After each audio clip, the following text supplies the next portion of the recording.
Vamos a empezar, entonces ahorita vamos a hablar de neuroanatomía aplicada, de algunas cosas importantes de neuroanatomía.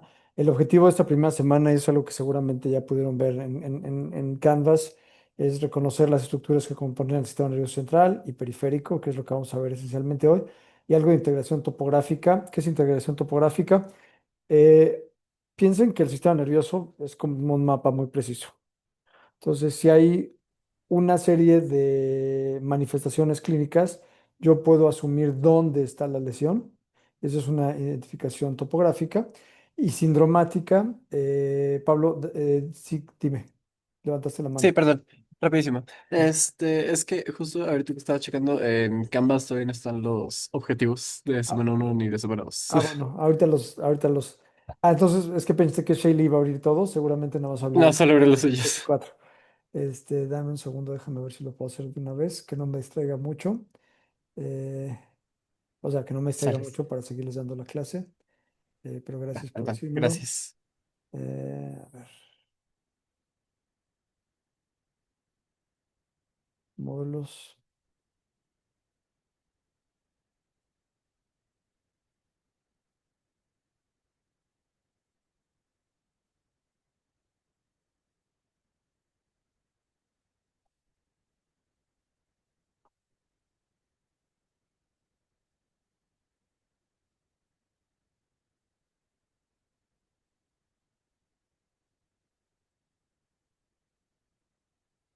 Ya deben estar publicados. A ver si lo puedes revisar, te lo voy a agradecer. Bueno, en fin. Eh, ¿Tienen alguna otra duda? Bueno, si no seguimos, entonces de lo que se trata, o sea, la integración topográfica es, piensa en topografía, en el cuerpo humano es como la geografía, o sea, decir dónde está algo. O sea, de un contenedor, de un continente, ¿dónde está algo específico? En este caso, el cuerpo humano o del sistema nervioso, ¿dónde está la lesión? Eso es la topografía. ¿Y qué es la interacción sindromática? Hay una serie de síndromes que vamos a verlos brevemente. Por ejemplo, parálisis facial central contra parálisis facial periférica, que vamos a ver la semana que entra. Síndrome motora superior versus síndrome motora superior.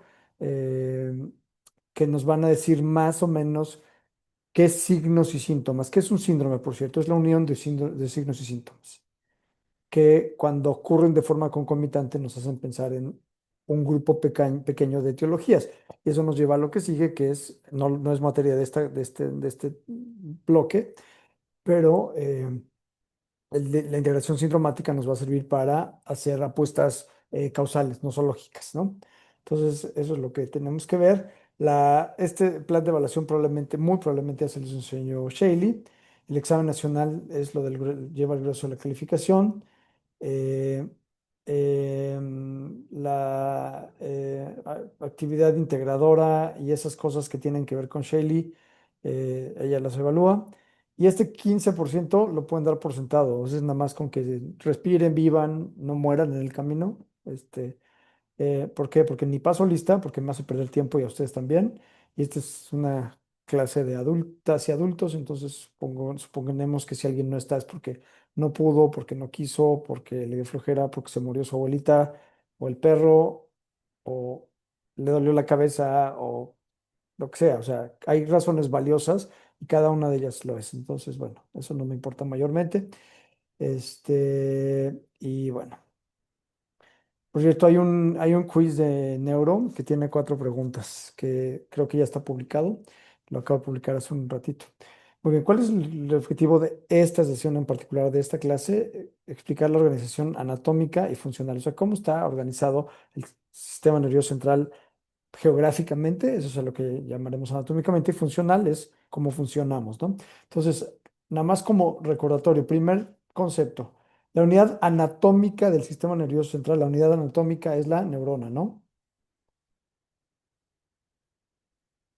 ¿Cuál es la unidad funcional del sistema nervioso central? La sinapsis, ¿no? O sea, la unidad anatómica es una neurona que funciona. Pero para que las neuronas funcionen, tiene que conectarse con otras neuronas. ¿Y cómo lo hace? A través de la sinapsis. Entonces, la unidad anatómica es la neurona, la unidad funcional es la sinapsis. Eso es algo que vamos a ver. Vamos a verlo a lo largo de estas 2 semanas. Vamos a entender la diferencia entre sistema nervioso central y periférico. Grosso modo, sistema nervioso central es todo aquello que está dentro de las cavidades. Cavidad craneal, cavidad espinal. O sea, la médula espinal y el encéfalo. ¿Y qué es el encéfalo? El encéfalo es nuevamente todo aquello que está dentro de la cavidad craneal. O sea, todo el tejido nervioso que está dentro de la cavidad craneal, eh, que incluye al cerebro. Cerebro y encéfalo, por cierto, no son sinónimos. El cerebro es parte del encéfalo. El encéfalo es el cerebro, o sea, los hemisferios, el tallo cerebral y el cerebelo. El cerebelo que está justo atrás, ¿no? Entonces, todo aquello, piensen, sistema nervioso central es todo aquello que está dentro de las cavidades. El encéfalo es lo que está dentro del cráneo, la médula espinal lo que está dentro del canal raquídeo. Todo lo que sale y entra, incluyendo los nervios craneales y los nervios raquídeos o nervios espinales, o muy mal llamados pares craneales, cuando a veces hay quien a los nervios craneales les llama pares craneales porque vienen en pares, pero no les llaman pares espinales a los nervios raquídeos porque esos también vienen en par, ¿no? O sea, tendría que ser pares arriba y pares abajo. Lo correcto es llamarles nervios craneales, nervios espinales. Todo el cableado que entra y sale, eso es el sistema nervioso periférico. O sea, lo que sale y entra de las cavidades del hueso. Muy bien. Vamos a hablar esta primera semana del líquido cefalorraquídeo y de la barrera hematoencefálica.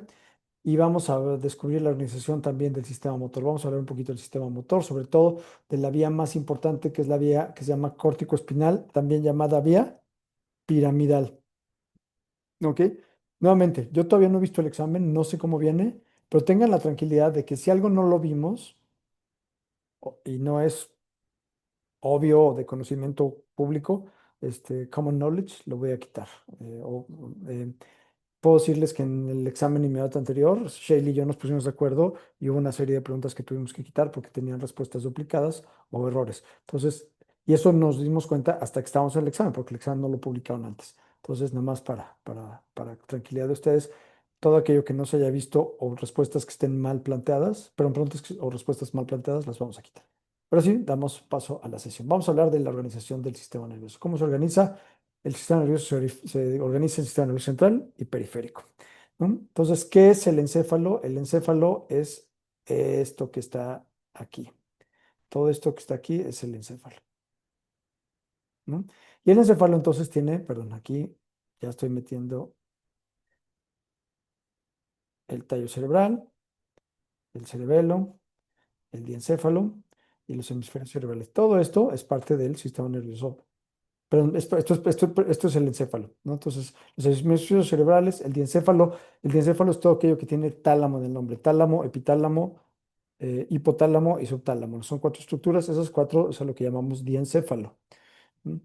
Eh, y abajo está el tallo cerebral que tiene 3 porciones, de arriba para abajo el mesencéfalo, después el puente es panzón, y es panzón porque de ahí salen muchas conexiones hacia el cerebelo que queda justo atrás. Entonces es panzón porque hay núcleos de relevo de información que va de la corteza cerebral al cerebelo.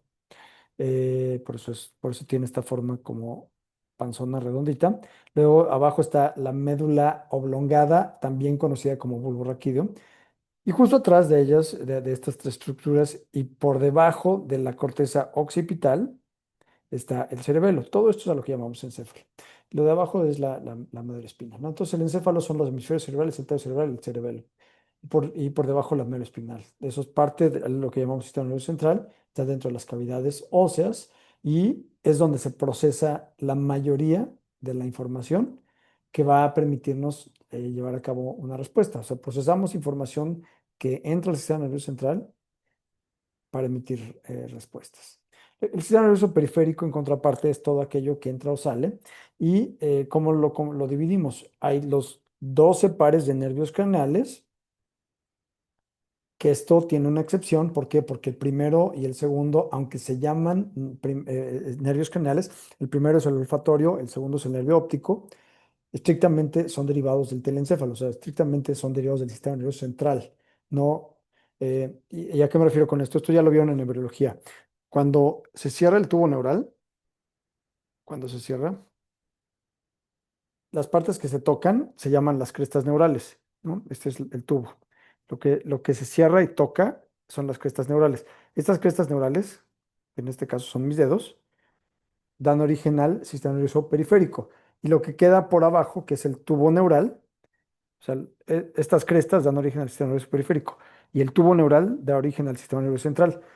¿De dónde son los dos primeros nervios craneales derivados? Si fueran sistema nervioso periférico, tendrían que ser derivados de las crestas neurales. En realidad son derivados del tubo neural. Eso es para aclarar que desde la embriogénesis, los dos primeros nervios craneales, a pesar de que les llamamos nervios, estrictamente no lo son. ¿Ok? Y después del motor ocular común, que es el tercero, al hipogloso, que es el duodécimo, esos sí son nervios craneales en el sentido tradicional, son derivados de las crestas neurales y salen del tallo cerebral, salen del cráneo y se meten a las estructuras de la cara. Los nervios somáticos, los nervios también llamados raquídeos o espinales, son 31 pares. Hay 8 cervicales, 12 torácicos, 8 y 12 llevamos 20, 5 lumbares, 25, 5 sacros, 30 y uno coxigio, 31. Viene más adelante. Entonces, esos son. La mayoría de los nervios espinales, de los nervios somáticos, son mixtos. ¿Qué quiere decir esto? Que son tanto sensitivos como motores. Y también varios de los nervios craneales son sensitivos y motores. El quinto, el séptimo, el noveno, el décimo. Son mixtos. Sin embargo, entre los nervios craneales hay nervios que son puramente sensitivos y otros que son puramente motores. Lo vamos a ver en su momento en la clase. Pero el primero y el segundo son puramente sensitivos. Uno huele, percibe, o sea, siente el olfato, el otro ve, siente la iluminación, estímulos visuales. Eh, el octavo, que es el vestíbulo coclear, solo escucha o percibe movimientos cefálicos, también es puramente sensitivo. El tercero, que es el motor ocular común, que es el que mueve la mayoría, 4 de los 6 movimientos extraoculares, de los músculos extraoculares, más la pupila, es puramente motor. El sexto, perdón, el cuarto también es puramente motor, que es el que jala el ojo para abajo y para adentro, que se llama patético troclear, es el cuarto nervio craneal, y el motor ocular externo o abducens, que jala el ojo para afuera. Esos son motores puros, igual que el onceavo o undécimo, que se llama espinal, que se encarga de mover la cabeza de lado a lado y subir los hombros, o el hipogloso, que solamente mueve los músculos intrínsecos de la lengua. Esos son puramente motores y los demás son mixtos. ¿Ok? Muy bien. Y lo que hace el sistema nervioso periférico es transportar información desde y hacia el sistema nervioso central. Aquí está una imagen, un dibujo de la médula espinal. Este lo tomé del libro de Dwayne Haynes, si no mal recuerdo. ¿No? Entonces aquí estamos viendo la de lado. Esto sería anterior, esto sería posterior, hacia acá arriba es rostral, o sea, cefálico, hacia arriba, la cabeza, y este caudal, ¿no? Entonces, así para que tengan la orientación, entonces aquí se ven los 8 pares de nervios cervicales, 12 pares de nervios torácicos, 5 lumbares, 5 sacros y uno coxígeo, suman un total 31. Tenemos 31 raíces espinales. ¿Ok? ¿Y de dónde salen? Fíjense cómo la médula tiene estos sitios de ensanchamiento cérvico-torácico y tóraco-lumbar. ¿Para qué serán esos? ¿Por qué está ensanchada la médula en esos puntos? Es muy simple. Está ensanchada ahí. Esas se llaman intuscepciones, aunque no hagan mucho caso. Eso es una palabra que no se tienen que saber. O ensanchamientos medulares. ¿Por qué creen que está ensanchada? Porque ahí salen los nervios que van a los brazos. O sea, aquí sale el plexo braquial, o sea, la inervación de los brazos. Y de acá, el plexo crural, o sea, patas, las piernas, ¿no? Braquis, brazo, cruris, pierna. Entonces, nada más para que les quede claro. Y estos nervios, ¿cómo salen? Salen, ven que hay esta vértebra se va a articular con una vértebra abajo y este pedacito de esta muesca se va a unir con esta muesca de abajo y eso permite que haya algo que llamamos un foramen intervertebral. Entonces, por ahí va a salir cada uno de los nervios espinales. Es muy fácil, ¿no? Entonces, así es como funciona la cosa. Muy bien. Esta es la médula espinal. La médula espinal tiene esta forma como ovalada y dentro de la médula espinal hay esto que tiene forma como de alas de mariposa y es muy interesante, pero ¿esto qué es? Esto es la sustancia gris. ¿Y esto por qué digo que es interesante? Y bueno, lo de afuera, la sustancia blanca, está acomodada en algo que llamaremos cordones. Esto de aquí, estos de acá atrás, se llaman cordones posteriores, CP, vamos a ponerle cordones posteriores. Por aquí saldría el nervio motor, entonces lo que queda entre el nervio motor y la línea media es el cordón anterior. Y esto que está acá, entre la entrada de los nervios sensitivos y la salida de los nervios motores, es lo que llamamos cordón medio. Entonces, la sustancia blanca se divide en cordones posteriores, cordón medio y cordones medios y cordones anteriores. Eso es la sustancia blanca. ¿Ok? ¿Y por qué digo que eso es peculiar? Porque en la cabeza, en el cerebro, en los hemisferios cerebrales, lo que queda más superficial es la sustancia gris y más profunda queda la sustancia blanca. Aquí es al revés, en la médula se invierte, ¿no? El grueso de la sustancia gris está al centro y está rodeada de sustancia blanca. Bien, ¿la médula solo sirve como cableado? La respuesta es no. Hay ciertas funciones que hace la médula. Por ejemplo, hay una serie de reflejos medulares que a estas alturas ustedes ya han experimentado muchas veces. El primero, los reflejos medulares, por ejemplo, si ustedes, eso se llama reflejo de retirada. Voy a empezar hablando con este. ¿Cuál es el reflejo de retirada? Si ustedes tocan algo que está caliente y se queman, inmediatamente van a levantar el brazo. ¿Por qué van a levantar el brazo? Eh, Antes de sentir que se están quemando. Resulta que esto lo vamos a ver en clase, pero la inervación sensitiva es tan lenta porque los nervios, la inervación sensitiva del dolor es tan lenta porque los nervios que llevan dolor son muy delgados y con poca mielina, que el tiempo que se trataría la información de que yo me quemo los dedos en el comal, a que esto llega a la corteza motora, perdón, la corteza sensitiva, de ahí se integra la corteza motora y manda de regreso la información para que yo retirara la mano, pasarían varios segundos y yo me quemaría, me haría un daño grande. Entonces, ¿qué hace la médula? ¿Por qué me refiero con reflejo de retirada? Porque ustedes tocan algo que les lastima e inmediatamente retiran. Y van a retirar incluso antes de que tengan la sensación de que se están quemando. Seguramente se han quemado a estas alturas de la vida más de una vez y quitan el brazo y 2 o 3 segundos después empiezan a sentir el ardor, van y se echan agua del chorro, la más fría, entre más fría mejor, y cierran la llave y siguen sintiendo que les arde, pero cuando ustedes retiraron la mano no sentían que se quemaban. ¿Por qué?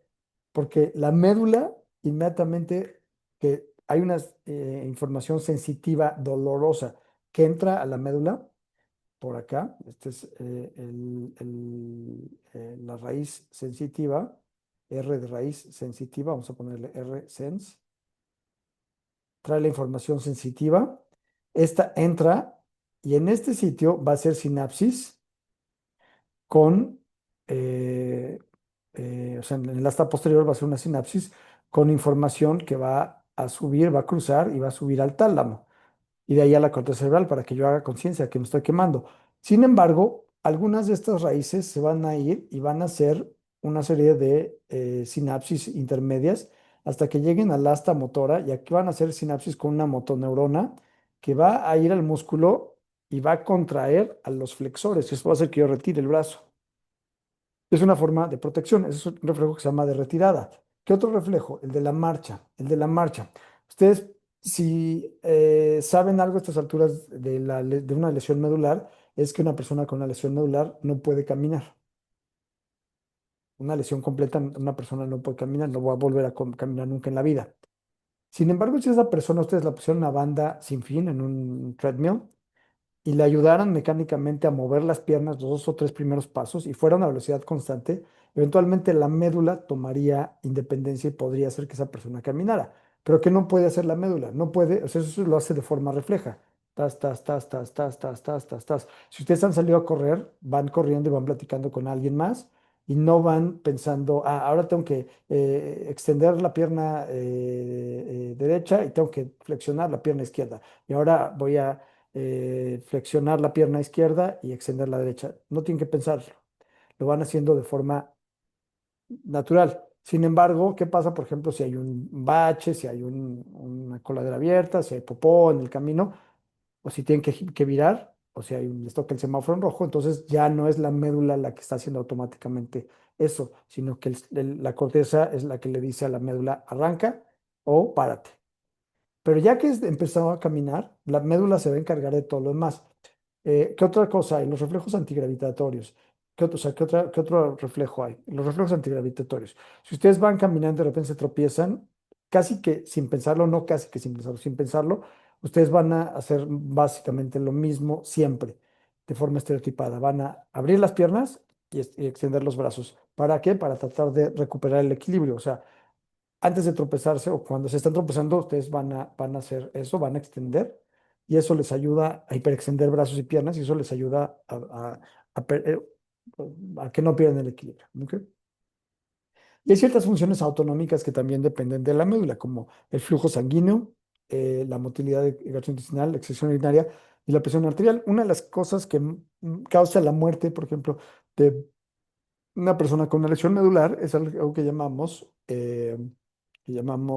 disautonomía, en donde de repente hacen hipotensión o hipertensión, taquicardia, bradicardia. ¿Por qué? Porque la médula también controla esas funciones, ¿no? Son funciones que ustedes no controlan conscientemente. Entonces, esas son funciones de la médula. Muy bien. Bueno, el sistema nervioso autónomo, ya que hablamos de funciones autonómicas, de funciones autonómicas. Esto tiene que ver con qué. Esto vamos a conectarlo con algo que vieron con Shaley, que es para qué demonios sirven las hormonas, ¿no? Las hormonas son parte del sistema de regulación del equilibrio interno. El sistema nervioso autónomo es la contraparte del sistema endocrino de comunicación para regulación del medio interno, que es ajeno a la conciencia. El sistema nervioso les permite a ustedes eh, estar en contacto con el entorno, entender una serie de cosas, responder de una forma u otra. Sin embargo, ustedes no pueden decir, ah, me estoy mareando, voy a aumentar mi presión arterial. No hay manera que lo hagan. Pueden hacer cosas como apretar los puños o sentarse, pero si se van a desmayar es porque el sistema nervioso autónomo les falló. Ustedes no pueden decir, ah, quiero aumentar el tránsito intestinal o quiero reducirlo. Tengo diarrea, quiero que se me quite la diarrea, entonces no quiero que el intestino se mueva tan rápido. O estoy hipertenso, pues quiero bajar mi presión arterial. Ustedes conscientemente no pueden hacer eso. ¿Por qué? El sistema nervioso autónomo es autónomo ¿a qué? A la conciencia. ¿Y por qué es autónoma la conciencia? Porque si nosotras y nosotros tuviéramos que pensar en aquello que nos mantiene con vida, muy probablemente acabaríamos muriéndonos, porque se nos olvidaría respirar, por ejemplo, ¿no? Si ustedes tuvieran que pensar cada que respiran, pensar cada latido del corazón, pues se nos olvidaría de repente y nos moriríamos. Entonces, estos son sistemas que son autónomos a la conciencia. Entonces, el sistema nervioso autónomo tiene dos grandes componentes. El sistema nervioso adrenérgico, que también se llama simpático, y de hecho para el examen quiero que se aprendan el nombre clásico que es sistema nervioso simpático. La tendencia cada vez más es a llamarlo de acuerdo al neurotransmisor que libera, que es noradrenalina, entonces le llamamos sistema nervioso adrenérgico, pero el nombre clásico es simpático y es el que les preguntan en el examen. Entonces apréndanse el sistema nervioso simpático o adrenérgico y el sistema nervioso parasimpático o colinérgico. ¿Por qué? Porque el sistema nervioso parasimpático, o sea, ¿por qué se le llama colinérgico? Porque lo que secreta es acetilcolina, ¿no? ¿Y cuál es la diferencia entre un nervio raquídeo, un nervio, por ejemplo, un nervio motor? Pensemos que el sistema nervioso autónomo mucho lo que hace es generar movimiento, pero movimiento de músculo liso y o sea, de vísceras, incluyendo el músculo cardíaco, que es músculo estriado. O sea, piénsenlo como un sistema motor paralelo. ¿Cuál es la diferencia? Que yo puedo abrir o cerrar la mano a voluntad, ¿no? Yo puedo poner el dedo para arriba, para abajo, puedo hacer muchas cosas a voluntad, muchos movimientos los puedo hacer a voluntad, pero yo no puedo asumir que quiero que el intestino se mueva más rápido o que el corazón lata más lento. Eso no lo puedo hacer. No tengo la manera de hacerlo. Y si hacemos comparación entre aquello que mueve, por ejemplo, que yo haga este movimiento con el dedo, ya tengo la mano en puño y ahora quiero exceder solamente el dedo índice, que yo haga ese movimiento es un efecto natural de lo siguiente, de una motoneurona inferior, que la motoneurona sale de la médula espinal, de las astas anteriores, viaja hasta el músculo y aquí libera acetilcolina. Vamos a poner ACH, A mayúscula, C mayúscula, H minúscula. Eso es acetilcolina.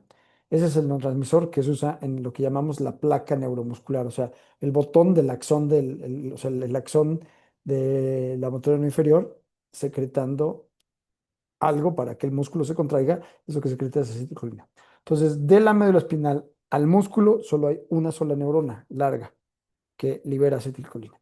La contraparte en el sistema nervioso autónomo es que hay dos neuronas. De la médula sale bueno, del sistema nervioso central sale una primera neurona que llamamos preganglionar. ¿Por qué? Porque va a ir a una estructura que se llama un ganglio y en el ganglio se va a encontrar con otra neurona, o sea, esta vamos a ponerle neurona número uno y esta vamos a ponerle neurona número 2. La número uno es la que llamamos preganglionar porque está antes del ganglio. Es la que va a llegar al ganglio y liberar un neurotransmisor.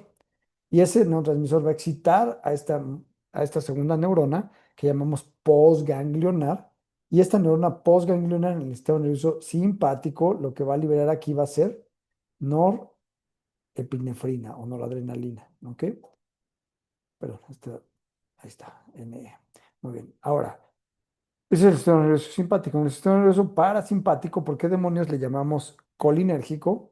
Porque sale una primera neurona que llamaremos preganglionar, que va a ir hasta el ganglio y en el ganglio estimula a la neurona postganglionar y esa neurona postganglionar lo que va a liberar aquí va a ser acetilcolina, semejante a lo que pasaba con el músculo esquelético, con el músculo estriado, ¿no? Nada más que al músculo estriado no les llamamos un sistema colinérgico, simplemente es un sistema motor. ¿Por qué? ¿Por qué le decimos este adrenérgico y este colinérgico, al simpático adrenérgico y al parasimpático colinérgico? Simplemente por el neurotransmisor que libera la neurona postganglionar. Curiosamente, y no les quiero hacer muchas bolas, pero en los ganglios, tanto en el ganglio parasimpático como en el ganglio simpático, lo que libera la primera neurona, en ambos casos es lo mismo, acetilcolina. Entonces, lo que hace diferente es lo que se libera en la neurona postganglionar. Noradrenalina, en el caso, o norepinefrina, en el caso del sistema simpático, acetilcolina en el caso del nervio parasimpático. ¿Y cuál va a ser el blanco? En el sistema nervioso motor, o sea, es que el sistema nervioso motor, lo que se va a inervar es músculo esquelético. Mientras que en el sistema nervioso, tanto simpático como parasimpático, lo que se va a estimular es músculo liso, que está en las vísceras, músculo cardíaco, que es un músculo esquelético, pero un músculo esquelético, un músculo estriado, pero, pero totalmente autónomo a la conciencia, y algunas glándulas secretoras, ¿no? Muy bien. El sistema nervioso colinérgico o parasimpático tiene su origen en las fibras preganglionares, o sea, las que salen del sistema nervioso central, al ganglio o a los ganglios, tienen origen en cuatro nervios craneales y en dos porciones muy bajas de la médula espinal, en las porciones casi más bajas de la médula espinal, en los niveles sacros de 2 a 4. Entonces, este sistema también se conoce como sistema cráneo-sacro. ¿Por qué? Porque el origen de sus neuronas preganglionares está dentro del cráneo o en la parte sacra de la médula espinal. Niveles de nervios craneales tercero, séptimo, noveno y décimo. El tercero, ¿por qué? Si el tercero lo que hace es mover los ojos, yo lo puedo hacer de forma voluntaria también, ¿no? Sí, pero hay algo que yo no puedo mover de forma voluntaria, la pupila. La pupila también es inervada por el tercer nervio canal y el tercer nervio canal tiene uno de sus componentes es parasimpático y es lo que va a regular que la pupila se haga más chiquita, más grandota. ¿Ok? El séptimo, que es el nervio facial, va a inervar las glándulas salivales. El noveno va a inervar las glándulas salivales, las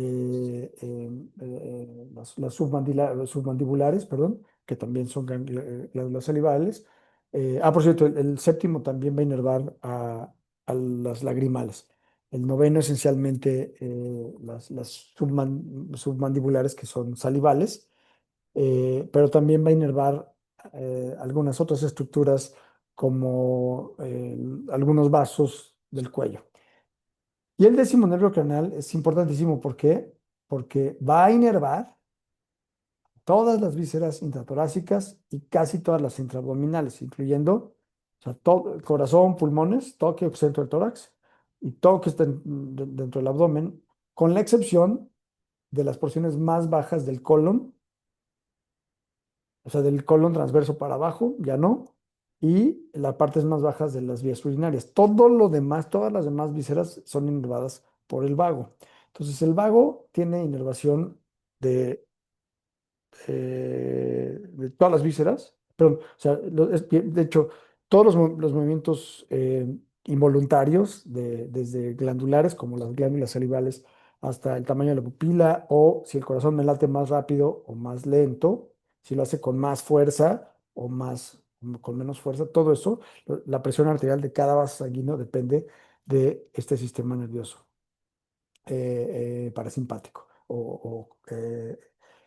¿Y por qué las porciones sacras? ¿Qué les dije hace un momento?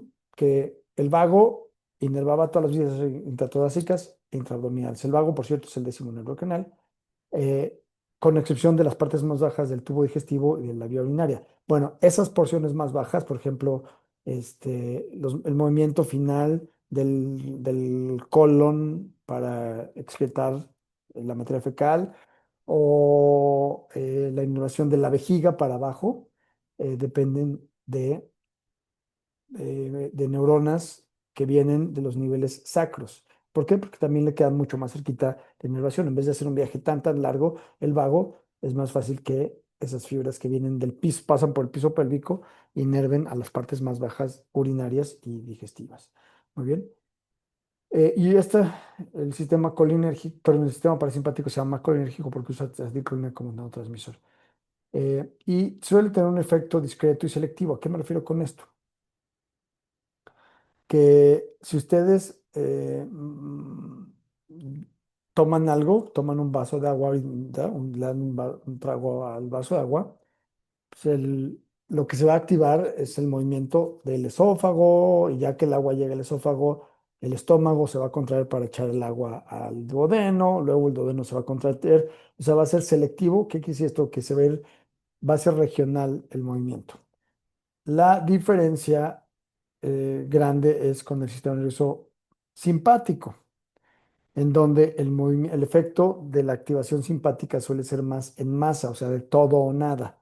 ¿Y a qué me refiero con eso?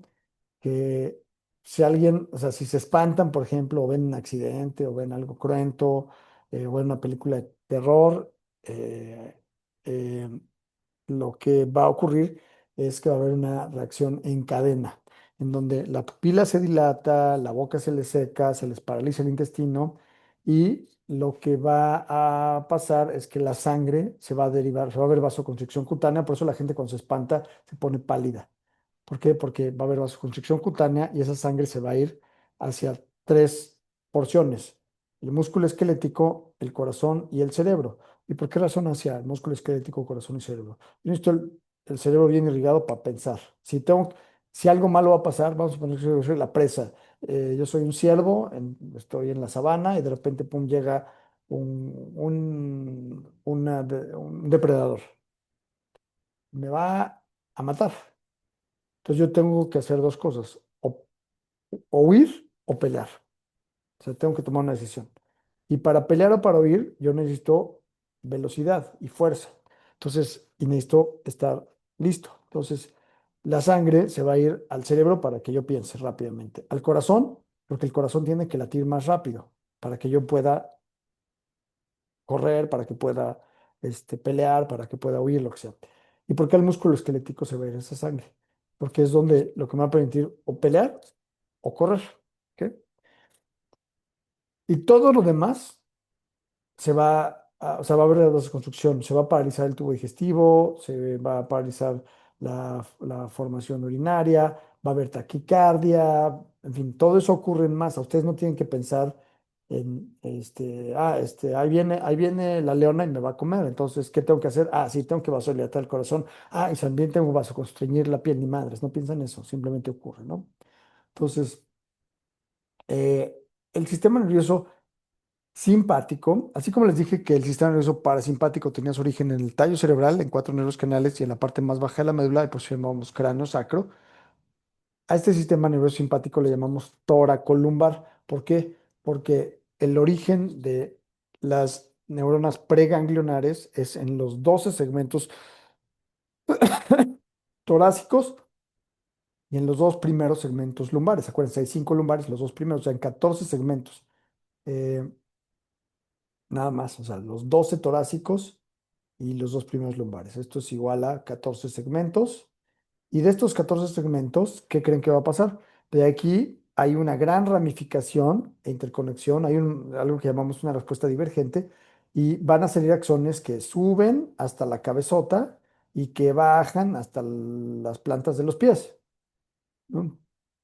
Más bueno, van a viajar a lo que llamamos ganglios, que están a todo lo largo de la columna, y de ahí salen fibras desde el vértex, perdón, desde el vértex hasta la punta de los pies. Y esto es importante también por algo. Tenemos inervación simpática en todo el cuerpo. Todo el cuerpo tiene inervación simpática. La piel, lo que sea. ¿Tenemos inervación parasimpática en todo el cuerpo? La respuesta es no. La inervación parasimpática solamente está en los cuatro nervios canales que les dije y en las vísceras intracavitarias dentro del corazón, perdón, dentro del tórax y dentro del abdomen. La piel no tiene inervación parasimpática, no tiene inervación simpática, por poner un ejemplo. Por eso cuando ustedes están nerviosos o nerviosos, les sudan las manos, tienen inervación simpática y eso hace que haya una respuesta de sudoración en la piel. O hay quien dice, bueno, cuando estoy nervioso me huelen los pies. ¿Y por qué huelen los pies? Porque sudan más los pies. Eh, pero no pasa lo opuesto así, ¿no? Ah, estoy en perfecto placer, entonces me dejan de sudar los pies. No. Por ejemplo, fuera de las cavidades, solo hay inervación parasimpática. Muy bien. Dice un nervio simpático, entonces cuando yo tengo esta respuesta de pelea-huida, se va a activar en masa. ¿Qué quiere decir eso? Que va a ocurrir una serie de cosas inmediatamente sin que yo los planee. O sea, va a haber aumento de la frecuencia cardíaca, aumento de la presión arterial, aumento del flujo sanguíneo a tres estructuras que ya les dije: cerebro, corazón y músculo estriado. Cerebro para pensar, corazón, porque necesitamos que bombee rápido para que yo pueda responder peleando o huyendo, y al músculo estriado ¿para qué? Para poder pelear o para huir. ¿Ok? Va a haber un fenómeno que se llama glucógeno lisis, o sea, se va a lisar, se va a romper el glucógeno, que es una fuente de preservación de la glucosa, y eso va a hacer que haya más glucosa que puede ser utilizada por el cerebro y por los músculos para alimentarse. Va a haber un aumento del diámetro pupilar. ¿Por qué va a haber un aumento del diámetro pupilar? Porque la inervación simpática hace que, o sea, la excitación simpática hace que la pupila se agrande. Sí, en realidad cuando la pupila se agranda, yo pierdo profundidad de campo, pero gano algo, gano amplitud. O sea, yo voy a ver más si tengo una pupila más abierta. Aunque no vea con profundidad, no me importa lo que está pasando lejos, me importa lo que está pasando en mi inmediatez.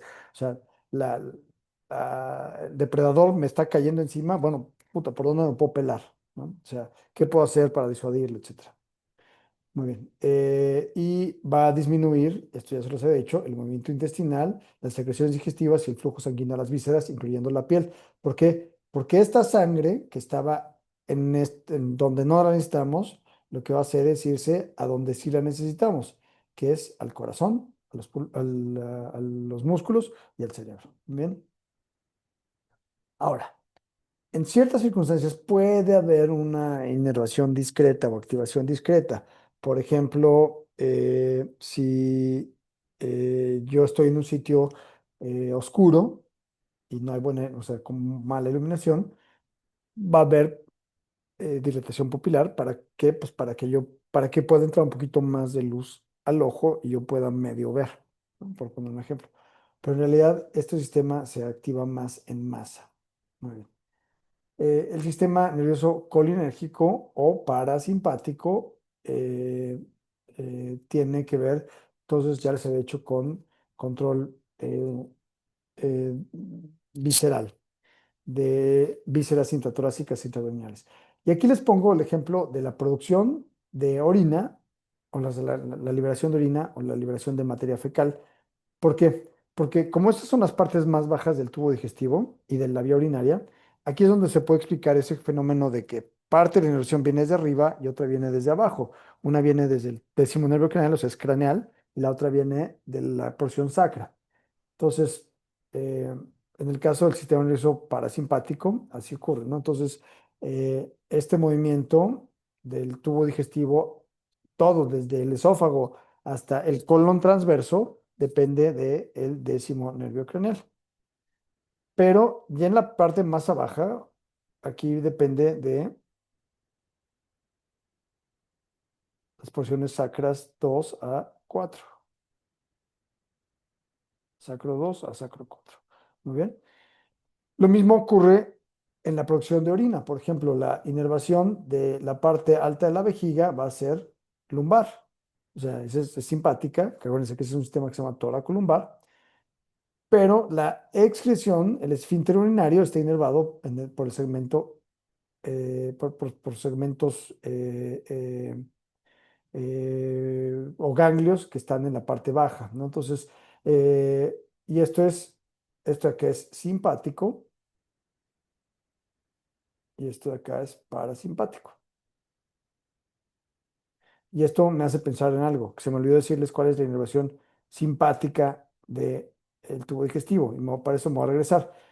Les dije que había 14 segmentos de los 12 torácicos y los dos primeros lumbares que inervan a todas las estructuras eh, de forma simpática, ¿no? Bueno, resulta que estas porciones más bajas, L1, L2, mandan axones para acá abajo y estos axones van para abajo y otros van para arriba, acá arriba, y algunos salen como horizontales. Bueno, y algunos de estos, las porciones torácicas más bajas y lumbares altas, van a ir ¿a dónde? Al tubo digestivo, al tubo digestivo bajo. ¿Ok? Entonces, por acá va a llegar información motora, eh, tanto adrenérgica como colinérgica, tanto simpática como parasimpática. Muy bien. Vamos a hablar ahora de las células del sistema nervioso. Acuérdense, la unidad funcional, la unidad anatómica, aquí hay un error. La neurona es la unidad anatómica. Déjenme corregir esta tontería. Descartar, déjenme corregir esta tontería. La neurona es la unidad anatómica del sistema nervioso central. Disculpen ustedes, qué bueno que me di cuenta. Entonces, la neurona es la unidad anatómica del sistema nervioso central. Ya les había dicho, la unidad funcional es la sinapsis. Cualquier neurona promedio tiene más o menos la misma serie de estructuras. Tiene un solo cuerpo, que es esto que está aquí. Este es el cuerpo, o soma, el cuerpo neuronal, que es uno. Vamos a ponerle por uno. El axón, que es lo que sale de aquí, y esa es la vía de salida de la información. El axón también tenemos uno. Y por acá arriba, todo esto que se ve como despeinado, les llamamos dendritas. Y una neurona puede tener decenas o cientos de dendritas. Las dendritas son el sitio por el que entra la información. La abrumadora mayoría de la información que entra en la neurona va a entrar a través de las dendritas. Es la vía de entrada de la información. Son muchas y están altamente ramificadas. Si las viéramos en una amplificación mayor, veríamos que a su vez tienen como pequeñas salientitas, como se ve en esta parte del dibujo. Y, por ejemplo, esto de aquí, y eso le llamamos espinas dendríticas. Esas son como pequeñas proyecciones y eso facilita que ahí llegue un axón. ¿Ok? Esas son las espinas dendríticas. Las dendritas entonces son el sitio de entrada. El cuerpo neuronal procesa la información y toma una decisión que es activar al axón o no activarlo. La excitación del axón, si, o sea, si el axón excitado, va a haber una sola señal a través de ese axón y ese axón es uno solo y va a viajar lejos. Sin embargo, al final puede ramificarse en pequeñas ramitas que inerven a 3, 4, 5, 20 neuronas que están todas pegaditas. Entonces, el efecto, sin embargo, el efecto del axón va a ser el mismo. Así como esta neurona puede recibir información que sea excitatoria por acá, inhibitoria por acá, excitatoria por acá, más excitatoria por acá, etcétera. O sea, puede recibir información positiva y negativa. El axón, la información que lleve va a ser la misma para todas las neuronas a las que inerve, para todas. ¿Ok? Eh, Muy bien. Hay tres grandes tipos de neuronas. Las neuronas que llamamos eh, pseudo unipolares. Por cierto, en el ejercicio que está en Canvas, van a ver, les regalo una respuesta, que hablan de alguien que se lastima un dedo y que le genera mucho dolor, o la mano, y eso le genera mucho dolor, y les preguntan qué tipo de neuronas son las que llevan esa información. Bueno, estas que se llaman pseudo unipolares se llaman así porque son las que vienen, por ejemplo, desde la piel o desde las articulaciones, ¿sí? O sea, de la periferia, toda información sensitiva. Se llaman pseudo unipolares porque viene un axón que viaja, viaja, viaja, viaja, viaja, viaja, viaja, viaja, viaja, viaja, viaja. Y ya que está llegando a la médula espinal, de repente parece tener esta como pelotita el cuerpo, o sea, como si solo hubiera el cuerpo que fuera como un satélite, como un apéndice que sale del nervio. Sin embargo, si esto lo amplificáramos, lo que veríamos es que vienen las neuronas, o sea, la información sensitiva en este sentido, luego aquí entra al cuerpo, se procesa y luego aquí sale de regreso y se va hacia la médula espinal, ¿no? De acá está el cuerpo, y se llama pseudounipolar porque parece que esto es una sola estructura, pero en realidad es una neuronita perdón, una fibra que sube y una que baja, o sea, un axón que sube y otro que baja. O sea, sube, procesa la información y baja de regreso. Pero se llama pseudounipolar porque están tan pegaditos que parece como si fuera una pelotita pegada. ¿Muy bien? Y estas son sensitivas, exclusivamente sensitivas. Eh, de tanto de los nervios raquídeos, espinales, como los nervios canales. Luego hay las bipolares que son también unas cuantas. Las bipolares son literalmente bipolares. ¿Por qué? Porque parece que tienen el cuerpo y parece que hacia los dos lados fueran idénticas. El sitio clásico donde hay neuronas bipolares, miren, aquí se ve un ejemplo, es en la retina y también en el epitelio olfatorio, en los ganglios auditivos, o sea, en sitios, en nervios canales que tienen que ver con sensibilidad. Y estas bipolares, ¿por qué se llaman bipolares? Porque aquí está el cuerpo, vamos a poner una C al cuerpo, y fíjense, lo que está para un lado y lo que está para el otro en realidad se parecen mucho, por eso se llaman bipolares. O sea, hay digamos que un polo serían las dendritas, y algo parece un solo polo. Aquí en el cuerpo se procesa la información y luego hay un axón, o sea, la información va a ir en este sentido todo el tiempo, no va a ir hacia el otro lado. Sin embargo, tienen esta forma como que las hace verse como simétricas, y se llaman bipolares.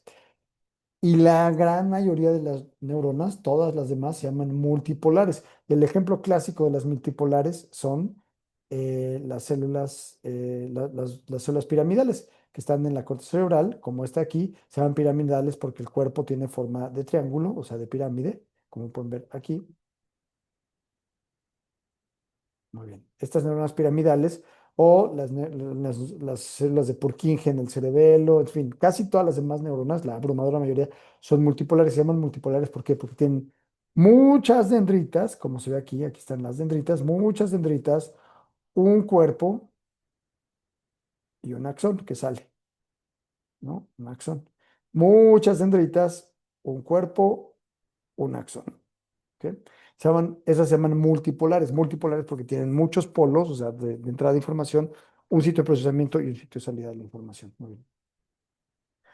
Brevemente, transporte axonal. El transporte axonal, casi todo lo que se mueve se va a mover del cuerpo hacia abajo y eso se llama movimiento anterogrado, que es rapidísimo.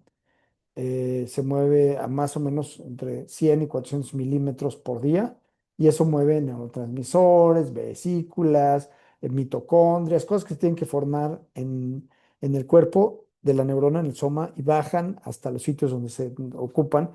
Piensen, hay neuronas chiquititas que miden unos cuantos milímetros y hay neuronas que miden 1 metro. Una motoneurona que sale del lámina espinal va a llegar hasta las plantas de los pies. Ahora, estírenlo al tamaño de un basquetbolista profesional, pues tiene una motoneurona que mide 1,10 m o 1,20 m. Bueno, pues eso es una sola neurona. Entonces, el movimiento es rápido. Eso se llama movimiento anterógrado y depende de dos sistemas. Bueno, más bien de un sistema que probablemente han visto un videíto de, no lo puse, pero hay un videíto del laboratorio Ron Bell, que en realidad es una animación que se ve un axón y se ve una cosita como caminando que lleva una gran carga. Esa animación la hicieron en el laboratorio en el Bell Lab, y es la, eh, la quinesina moviéndose a través de microtúbulos y va acarreando una carga, que puede ser un neurotransmisor, una mitocondria, una proteína, lo que sea, ¿ok? Eso va en chinga, hacia abajo. Ahora, el movimiento anterógrado se llama, perdón, el movimiento retrógrado, el que va de reversa, es mucho, mucho más lento y este es mediado por los mismos microtúbulos, pero así como la proteína que baja se llama quinesina, la proteína que sube lo hace mucho más lentamente y se llama dineína. ¿Sí? Muy bien. Ahora, platiquemos de las células de la glía. ¿Qué es la glía? La glía es todo aquello que no es tejido nervioso, pero que está dentro del sistema nervioso, tanto central como periférico. Y estas son células que ni generan potenciales ni los propagan, o sea, no propagan energía eléctrica, no generan potenciales de acción ni los propagan. ¿Para qué están ahí? Para darle estructura, protección y funcionalidad a las neuronas. Entonces, una de las cosas que hacen, por ejemplo, bueno, hay tres tipos de células gliales en el sistema nervioso central: los astrocitos, los oligodendrocitos y la microglia. Los astrocitos de lo que se encargan es de sellar los vasos sanguíneos. La barrera hematoencefálica depende mucho de los piececitos que se llaman podocitos de los astrocitos que sellan la barrera hematoencefálica. Pero no solo eso. Por ejemplo, aquí hay un podocito, ¿no? Aquí está un vaso sanguíneo y ese podocito lo que va a hacer es sellar. Sella completamente el vaso. O sea, el vaso está medio sellado, cerrado porque tiene endotelio y encima hay una capa de podocitos astrocíticos que sellan aún más. Y eso hace esencialmente impenetrable aquello que va dentro del vaso sanguíneo hacia el sistema nervioso central, y eso hace que no entren las toxinas, por ejemplo, el sistema nervioso central. Eso hacen los astrocitos en la barrera hematoencefálica. ¿Qué más hacen los astrocitos? Los astrocitos resulta que vamos a poner que hay una sinapsis, aquí hay una neurona y acá hay otra neurona, y estas se están conectando, ¿no? Esta trae la información en este sentido. Aquí libera un neurotransmisor, este neurotransmisor entra en contacto con esta neurona, la despolariza y va para allá la señal, ¿no? Bueno, ¿cómo es que no se fugan estos neurotransmisores para allá o para allá? La respuesta es relativamente simple. Lo que ocurre es que, estoy tratando de buscar el borrador, aquí está, borrador. Vamos a cambiar de color,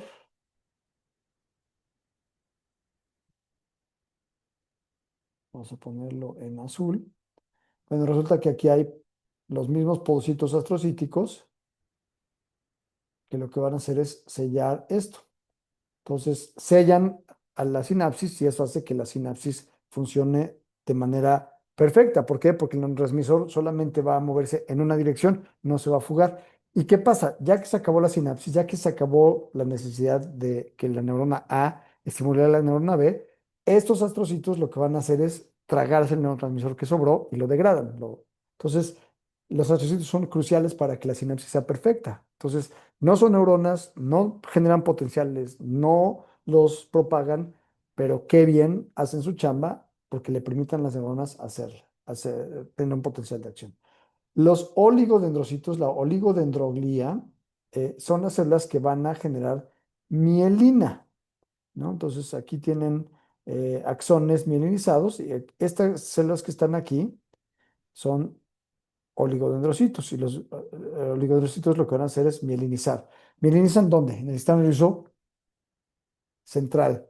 ¿Por qué? Porque en el sistema nervioso periférico hay unas células diferentes que mielinizan. O sea, los nervios periféricos, ¿quiénes los mielinizan? Células de Schwann. Mientras que en el sistema nervioso central lo que mieliniza, las células que mielinizan son las células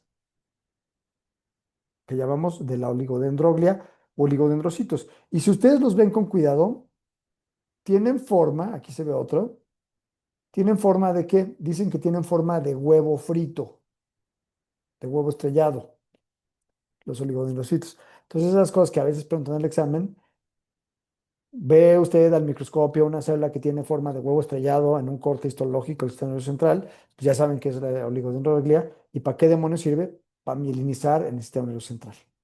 ¿Ok? Finalmente, la microglia, que son estas células que están aquí de verde, bueno, esta de aquí, no, perdón, son estas que están aquí de rojo, lo estoy diciendo mal. Estas de verde son los astrocitos, disculpen.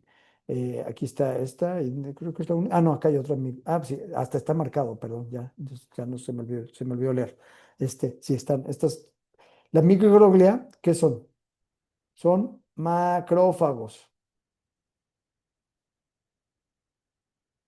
Macrófagos.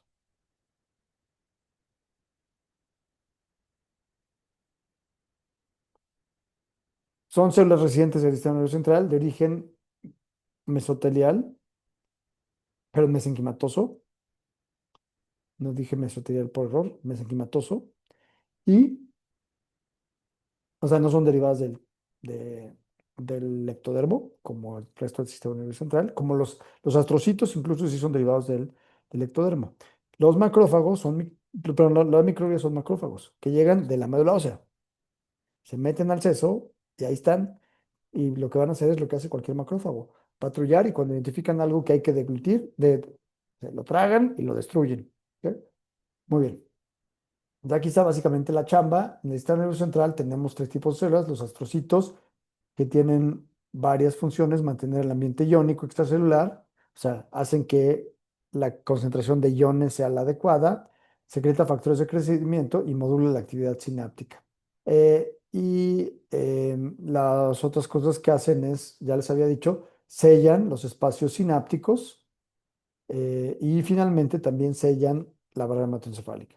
La oligodendroglia, los oligodendrocitos, lo que van a hacer es mielinizar.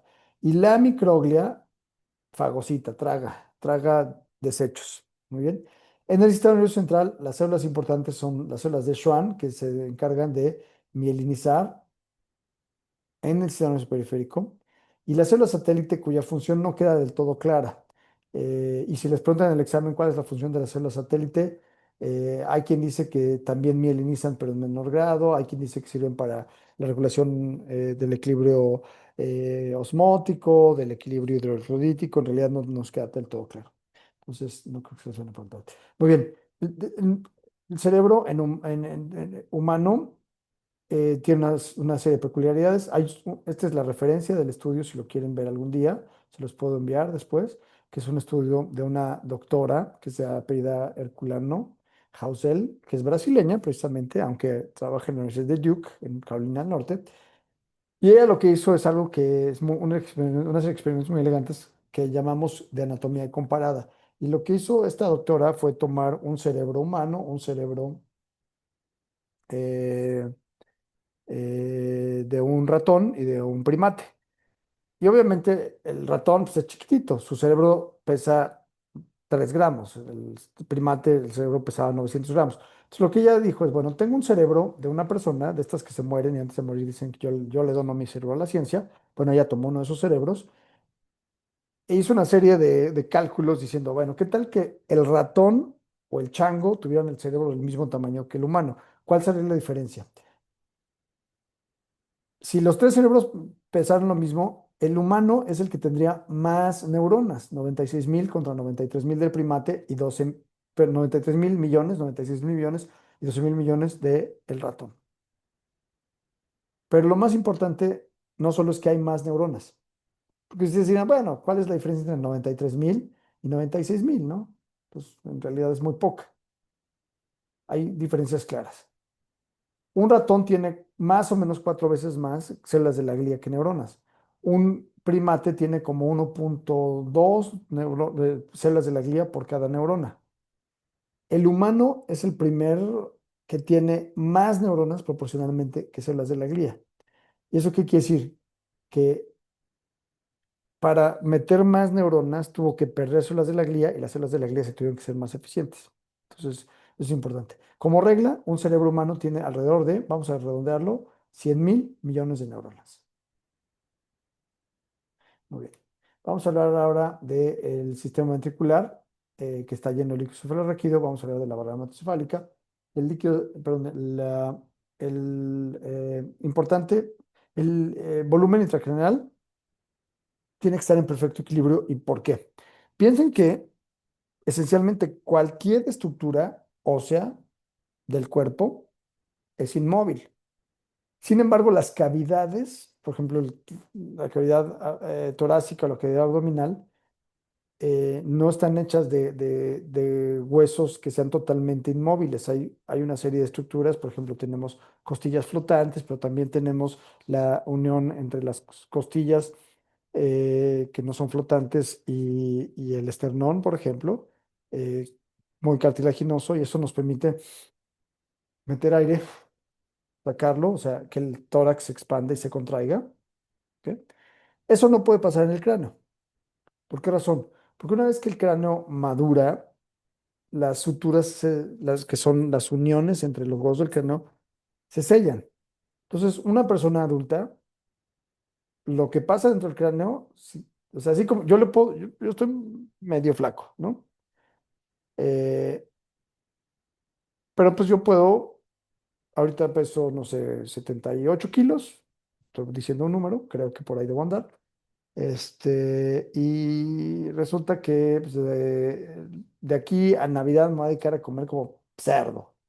Entonces, vamos a poner que yo para Año Nuevo o para el Día de la Candelaria, pues me comí 4 tamales al día, no hice nada de ejercicio, le metí a los totopos, a los doritos, a los gancitos y a la Coca-Cola. Y me puse bien pedo todos los días y todo lo hice mal. Pues resulta que si ahorita pues 70 y feria, pues enero o febrero voy a pesar 114 kilos. Se puede. O sea, yo puedo meterle un montón de volumen de grasa a la panza y no pasa demasiado. Me voy a morir más joven, pero inmediatamente no pasa nada. ¿Qué pasa en el cerebro? ¿O qué pasa dentro del cráneo? Que si yo aumento muy discretamente el volumen de cualquiera de los tres componentes, ¿cuáles son los tres componentes, por cierto? Parénquima cerebral, o sea, sesos, sangre y líquido cefalorraquídeo. Si yo aumento el volumen de alguno de ellos, a fuerza tengo que comprimir los otros dos. ¿Por qué razón? Porque no se puede expandir lo que está dentro, o sea, yo no puedo hacer que el cráneo me crezca. Así como yo respiro y el tórax se expande, ¿no? Hay momentos de flexión y ampliación. Pues el cerebro no tiene tal cosa, perdón, el cráneo no tiene tal cosa, hay cero movilidad. Entonces, si cambia el volumen de alguna de estas tres estructuras, las otras dos se van a tener que apretar. O sea, si aumenta una, las otras dos se apretan. ¿Ok? ¿Por qué? Porque el cráneo es una estructura fija que no se puede desplazar. ¿Y esto qué quiere decir? Que si algún componente aumenta su volumen, los otros dos tienen que disminuirlo. Y esto se llama principio de Monroe-Kelly. ¿Ok? En un contenedor fijo, el contenido, que son tres, cerebro, flujo sanguíneo, líquido cefalorraquídeo, si alguno de los tres crece, los otros dos se tienen que apretar porque no tienen para dónde desplazarse. ¿Ok? Y eso hace que cuando aumenta muy discretamente la presión intracraneal, nos empieza a doler la cabeza y empezamos a perder funciones. Incluso si aumenta la presión intracraneal de forma más o menos súbita, el cerebro va a buscar por dónde escaparse y lo que va a ocurrir es que se va a herniar y la persona va a morir. ¿Por qué? Porque va a comprimirse. Muy fácil, o sea. ¿Y por qué podría crecer el parénquima? Parénquima, qué se les ocurre que podría hacer que crezca? Que yo tenga edema cerebral. Fácil. Aumenta el volumen cerebral. ¿Qué podría hacer que aumente el volumen de sangre en el cerebro? Que yo tengo una hemorragia intracraneana. De repente hay sangre que está entrando y no está saliendo. Está entrando y se está quedando. Y al quedarse empieza a comprimir, a comprimir, a comprimir y eso causa daño. El líquido cefalorraquídeo, ¿por qué puede aumentar? Porque tenga hidrocefalia. Esos son como las tres razones, ¿no?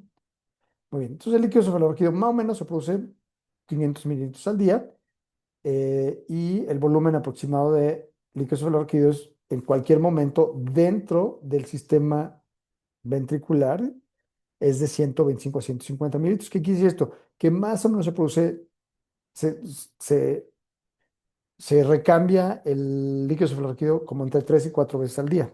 O sea, el líquido que se produce, el líquido que se reabsorbe. ¿Para qué demonios sirve el líquido cefalorraquídeo? El líquido cefalorraquídeo tiene varias funciones. Piensen que el cerebro esencialmente es grasa, es colesterol, es manteca. Y la manteca en el agua, ¿qué hace? Flota. Entonces, el líquido cefalorraquídeo de alguna forma permite la flotación y hace que sea más fácil el mover la cabeza. Número dos, va a servir de protección, va a servir como de acolchonamiento. Número tres, va a servir para la homeostasis. ¿Por qué? Porque el líquido cefalorraquídeo va a ser un sitio de lavado del detritus. El líquido cefalorraquídeo, ¿cómo se produce? Por cierto, no lo menciono aquí, creo que viene más adelante. Sí, aquí viene, no, no viene, pero bueno, nada más dice que se produce en los plexos coroides, pero no dice cómo se produce. Es un ultrafiltrado de la sangre. O sea, al fin y al cabo es un derivado de la sangre, del flujo arterial, y como todo derivado de la sangre, pues tiene que regresar al sistema venoso. Va a regresar al sistema venoso a través de algo que se llama vellosidades aracnoideas. Entra al sistema venoso cerebral y por las yugulares, por las venas yugulares, va a regresar al corazón, etcétera, ¿no? Y se reincorpora al flujo venoso. Eh, y eso. ¿Para qué sirve? Sirve, va lavando el cerebro. Y esto me lleva a lo que sigue, la función de protección e inmunidad. A través del líquido cefalorraquídeo van a viajar no solamente, por ejemplo, glucosa o cosas, sustancias que requiera el sistema nervioso y algunos productos de desecho, sino que también van a entrar algunas células, sobre todo células T de un tipo que se llaman T reguladoras. Lo vimos cuando vimos sangre y hematopoiesis seguramente. Y estas células T reguladoras lo que hacen son células desinflamatorias o antiinflamatorias, regulan la inflamación. ¿Ok? La otra cosa es este sistema que se llama linfático, ¿no? Por ejemplo, nosotros tenemos vasos linfáticos del cuello para abajo, pero el sistema nervioso no tiene forma clara de lavarse. Ustedes dirán, ¿cómo se lava el intersticio cerebral? Bueno, resulta que bueno, aquí en este corte no se ve muy claro, pero a veces, sobre todo en los estudios de resonancia, ustedes ven el vaso sanguíneo y alrededor ven como si tuviera una doble luz. Esto se llaman históricamente, o sea, este es el vaso, vamos a poner una B de vaso, y esto aquí se llama espacio perivascular, EPV, ¿no? Estos espacios perivasculares fueron descritos hace 100 años y no se sabía para qué demonios servían. Resulta que a través del vaso sanguíneo que va la sangre, pero aquí puede haber una pequeña ultrafiltrado y este ultrafiltrado es algo que va a penetrar a través de esos espacios perivasculares al cerebro y va a moverse por ondas de choque, por el latido, pum, pum, pum, pum, pum, pum, o sea, del vaso hacia afuera, y eso va a ir lavando el cerebro, lo va lavando literalmente, o sea, va acarreando todo aquello que va sobrando y se lo lleva al diablo, ¿ok? Bueno, lo lleva el sistema venoso. Se llama sistema linfático. Yo pienso que por esto a Maiken Nergard le van a dar el premio Nobel algún día. Es una mujer fenomenal que trabaja en la Universidad de Rochester, Rochester, Nueva York, no confundir con Rochester, Minnesota, que es donde está la Clínica Mayo. Maiken es una mujer brillantísima y después Johnny Kipnis, que es un israelí que está en WashU, en San Luis, Missouri, siguieron los trabajos, pero los empezó Maiken y en su laboratorio descubrieron esto, que se llama sistema glinfático. Glinfático de linfático y la G de glía, o sea, glía linfático. Es una conjunción de glía y linfático. Y se llama así, ¿por qué? Porque es algo que cuando yo estudié medicina no se conocía, se conoce desde 2013 y para ustedes 2013 es la mitad de su vida, pero en realidad piensen que está cañón, que nos hemos tardado décadas y décadas y décadas en descubrir cómo se lavaba el cerebro.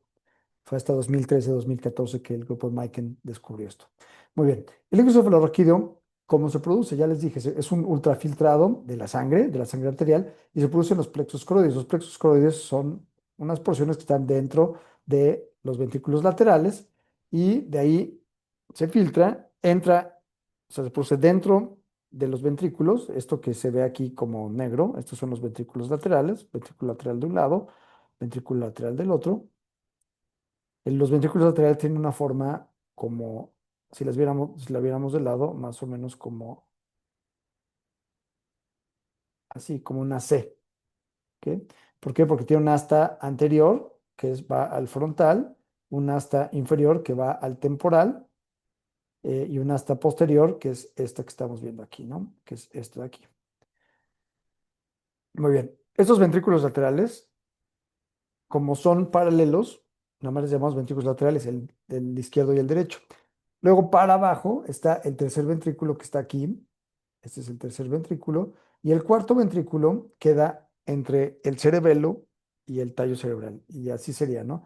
Si estos de aquí son los ventrículos laterales, no tienen número el uno o el 2, porque nada más le llamamos ventrículos laterales. El tercer ventrículo queda aquí, que está entre los tálamos, y el cuarto ventrículo queda aquí, justo por delante del cerebelo. El techo es el cerebelo y el piso es el tallo cerebral. Entonces, el flujo viene de los ventrículos laterales, desciende al tercer ventrículo, de ahí a través de esta estructura que se llama el acueducto, baja del tercero al cuarto ventrículo, de aquí va a descender,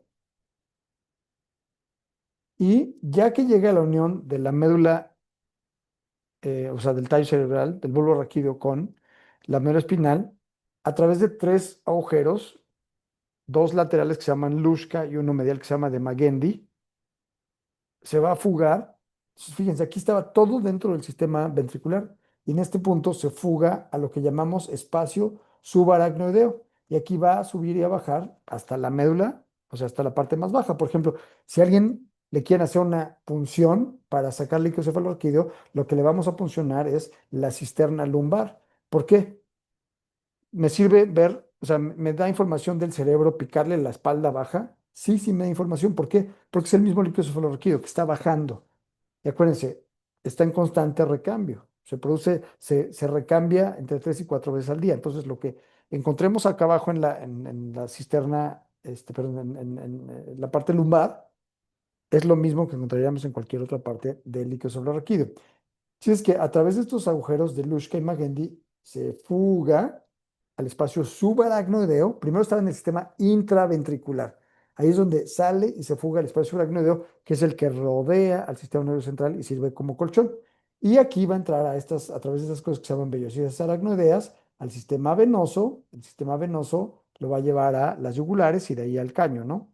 Entonces, la presión normal del líquido cefalorraquídeo, si yo me fuera para abajo hasta la parte más baja y le metiera una jeringa y le midiera la presión con un aparato que se llama raquimanómetro, vería que la presión normal del líquido cefalorraquídeo es de 200 milímetros de agua, o lo que es lo mismo, 20 centímetros. Depende si el raquimanómetro está calibrado en milímetros o centímetros, pero no son de mercurio, son de agua o de líquido cefalorraquídeo. Muy bien. O sea, esto tiene una equivalencia así, 15 milímetros de mercurio, pero no se mide en milímetros de mercurio, se mide en milímetros de agua, 200 milímetros de agua. La estación de ¿Por qué acá se 250. mide en agua? ¿Por Perdón. qué? Porque es agua. ¿Por qué acá se mide en agua? Ah, ok, Porque es ya. agua, esencialmente porque es agua. Ok. O sea, ahí tienes la ventaja o sea, como está calibrado, le puedes ir subiendo la presión a un contenedor con agua, y vas viendo cómo va subiendo en el raquimanómetro la presión. Y ese mismo raquimanómetro que está presurizado para sentir o para medir la presión del agua, también lo hace para medir el líquido solorregido, porque el líquido solorregido esencialmente es agua, tiene muy poquitos solventes. Muy Ya, buena pregunta, qué bueno que la gracias. hiciste, gracias a ti. Muy bien, entonces ahora pasamos bueno, no sé si, creo que sí. La barrera hematoencefálica, ya les había dicho, estas son las células endoteliales, ¿no? Endotelio, endotelio, endotelio, ¿ok? Y estas están estrechamente unidas. Esto podría ser suficientemente buen sello, ¿no? Se llaman las uniones estrechas entre el endotelio. O sea, aquí están tight junctions, son uniones estrechas.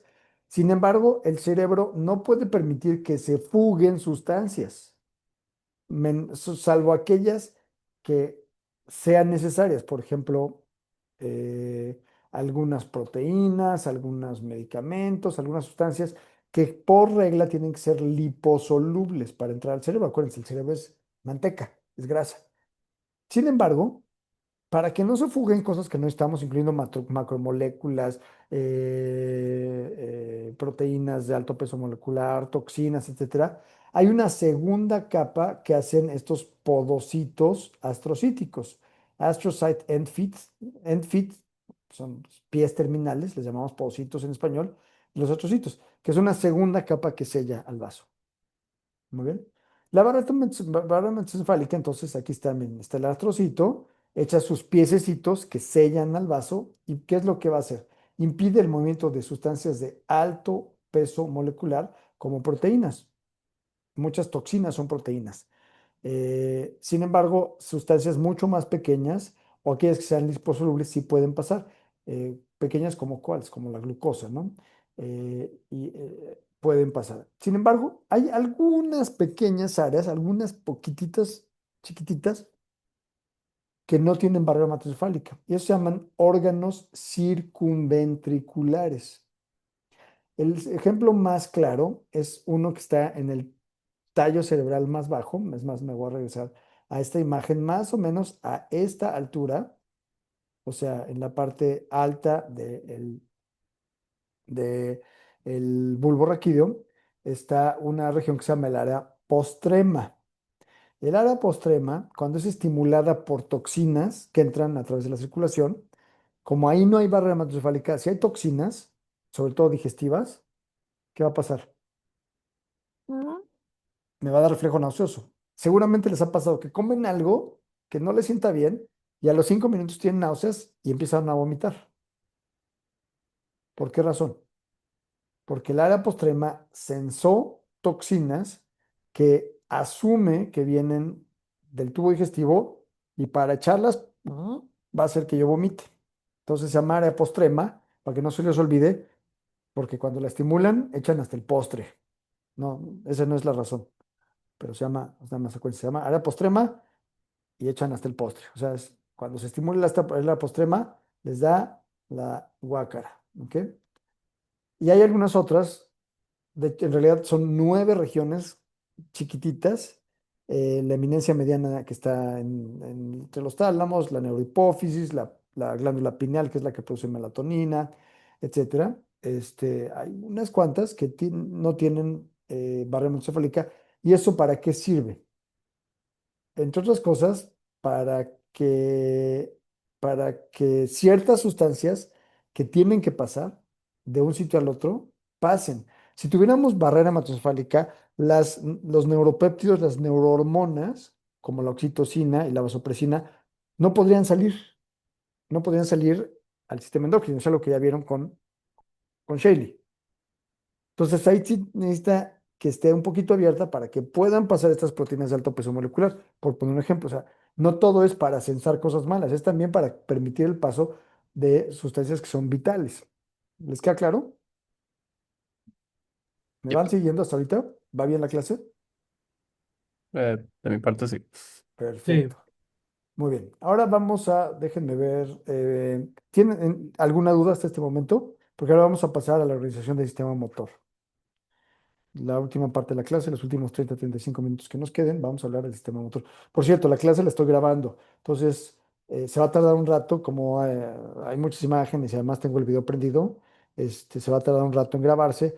Mañana yo tomo un vuelo, regreso a la Ciudad de México a las 5:50 de la mañana, de aquí de Brasilia a Sao Paulo, y de ahí vuelo a la Ciudad de México. Entonces, en el peor de los escenarios, mañana en la noche le subo la presentación, porque ahorita se va a tardar un rato en grabarse, tengo el internet del hotel, que no es el mejor. Entonces, pero no se preocupen, lo que está pasando en este momento, ustedes lo van a tener en Canvas al rato o mañana, ¿ok? Porque les sirva para estudiar. Pero regreso a la pregunta. ¿Tienen alguna duda o hasta ahorita van bien? Por ahora todo bien, creo. No, todo bien, doctor. Perfecto, va, buenísimo. Muy bien, bueno, ahora vamos a hablar de la organización perdón, me fue sin querer, del sistema motor, ¿no? Entonces, aquí tenemos, esto que estamos viendo es el cerebro, la visión lateral, y acá estamos viendo la visión medial. Muy bien.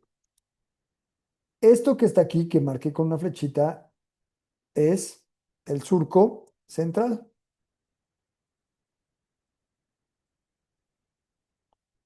que también conocemos como de Rolando. Esto lo vieron en anatomía, supongo, ¿no?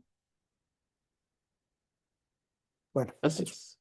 el surco central, que es el nombre más correcto ahora, eh, lo que queda justo hacia adelante, más bien todo lo que queda hacia adelante del surco central, el surco central va a ser lo que va a dividir hacia adelante al lóbulo frontal y hacia atrás el lóbulo parietal. Y aquí hay un surco que llamaremos lateral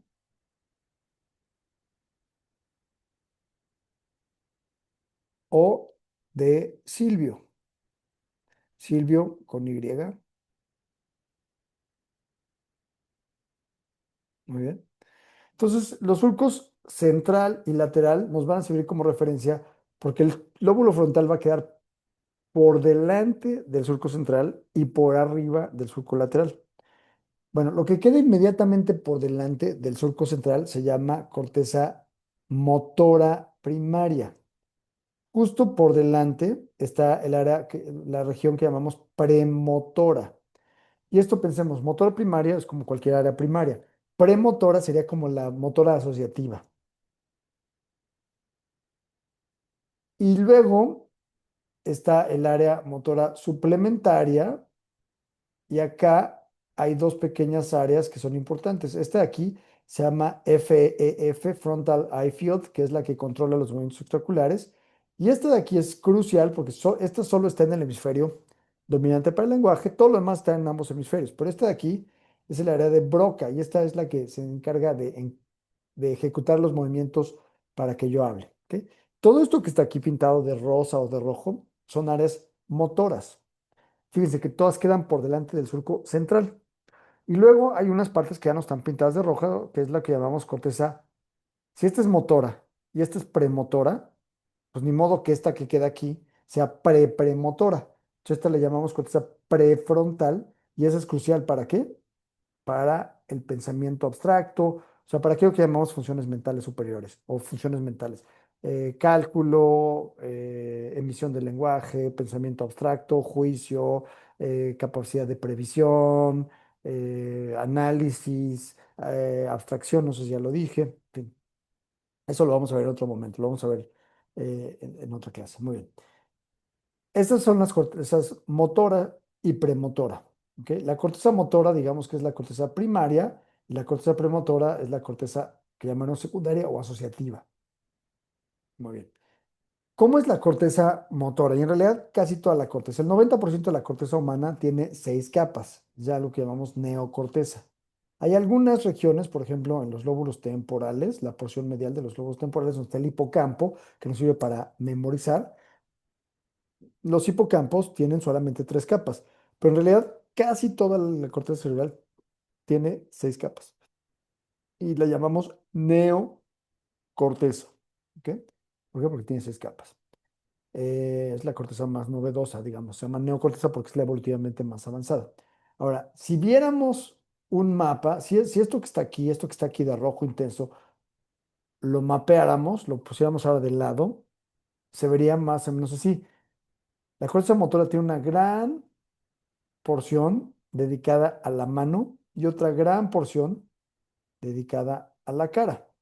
¿Por qué? Porque los movimientos de la cara y de las manos son los movimientos más puros y más perfectos que tenemos, ¿no? O sea, si yo voy a hacer una maniobra, vamos a poner que alguna de ustedes va a ser neurocirujana y me está operando porque tiene un aneurisma, esos movimientos van a ser tan finos, tan sutiles, que van a poder deshacerse del aneurisma o del tumor perfectamente, o sea, esos movimientos tan finos que van a hacer que cuando yo salga no haya perdido función y ya no tenga aquello por lo que entré al quirófano.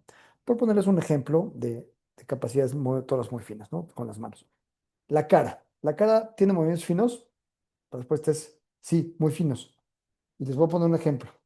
Un ejemplo que es como medio chiste, pero es chiste en serio, ¿no? O sea, si ustedes tienen una pareja y se van de pedos o de pedas o lo que sea y se enojan, o sea, su pareja se enoja, se va del antro o lo que sea y al día siguiente van y le llevan flores y le dicen que, que le piden perdón y su pareja les dice, pues sí, perfecto, y van al cine o lo que sea y de repente ven que su pareja tiene una jeta del tamaño de el mundo y le dicen, mi amor, ¿qué tienes? Y su amor se voltea y les dice, no tengo nada. Y ustedes dicen, me van a matar y va a ser muy doloroso. O sea, ustedes saben que a su amor se lo está llevando o se le está llevando la chingada. ¿Por qué?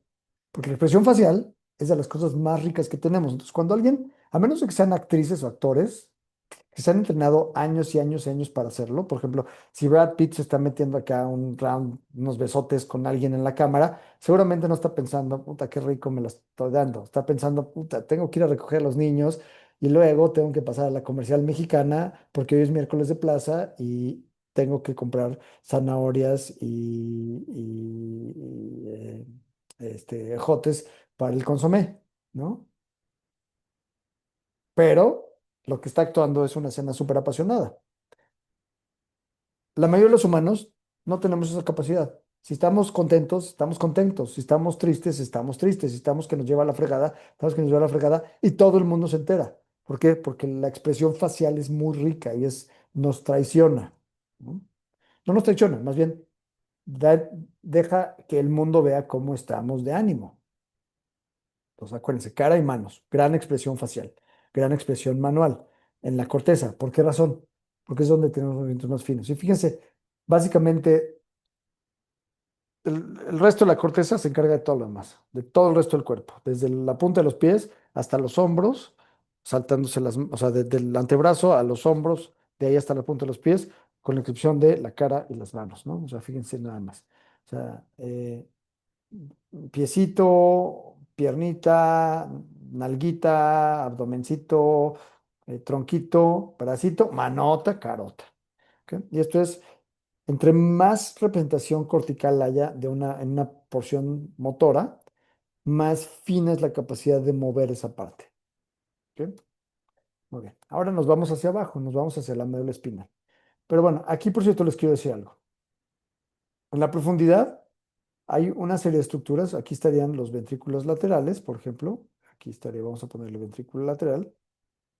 Y aquí vamos a poner una estructura, una pelotita, está en rojo, que estoy poniendo, que se va a llamar el núcleo caudado. Vamos a ponerle NC. Y aquí hay una estructura que tiene forma como de abanico, que tiene tres porciones. La porción más afuera, esta acá se llama putamen, le vamos a poner la letra P. Esta se llama globo pálido interno, perdón, externo, GE, y esta de aquí es globo pálido interno. Muy bien. Resulta que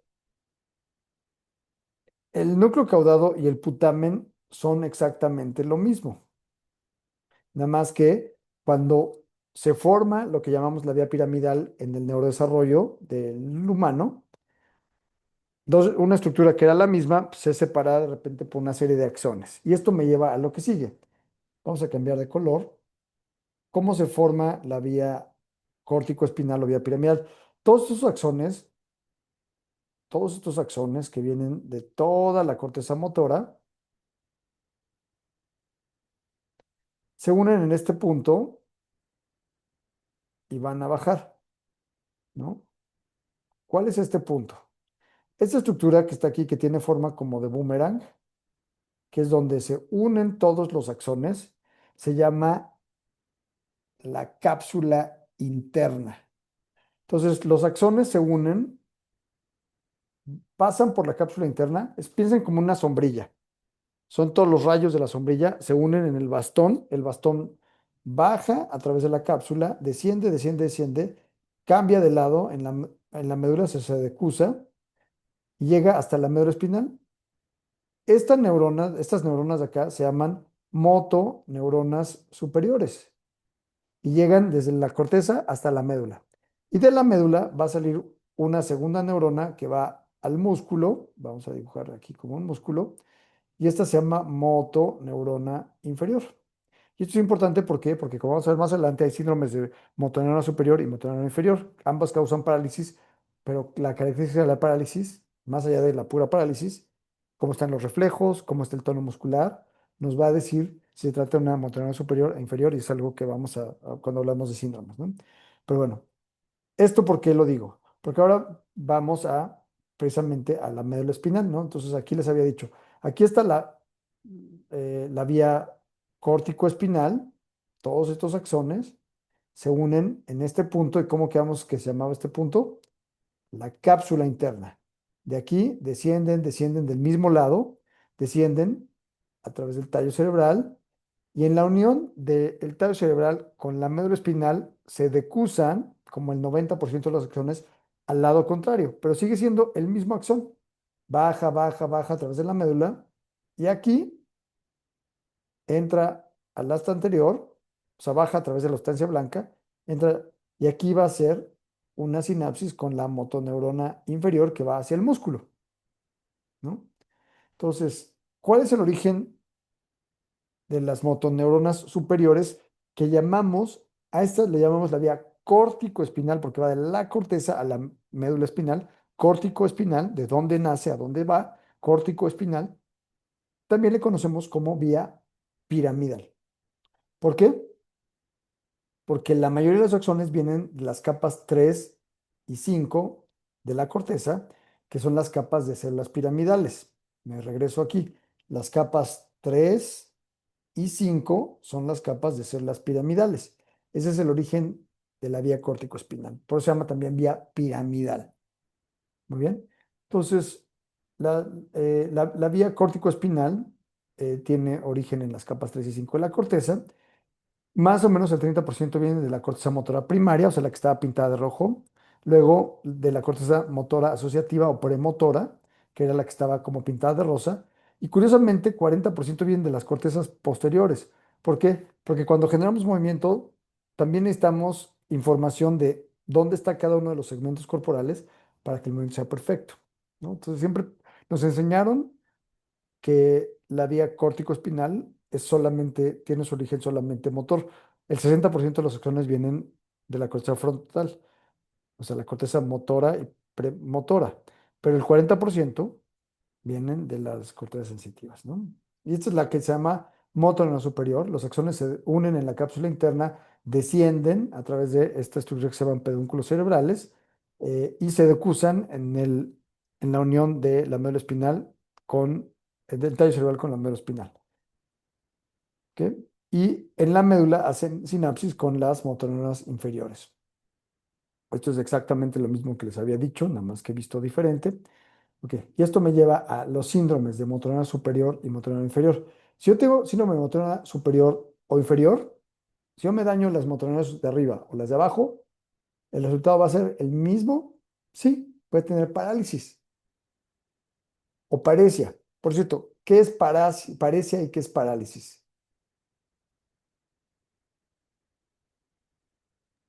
Parálisis, Parálisis es incapacidad de movimiento, ¿no? exactamente. Parálisis Y es parecías que cero. no sientes o que está... Paresia, no, No, ok. más o menos, pero paresia, Es una ausencia parcial del movimiento. exactamente. Esto es debilidad.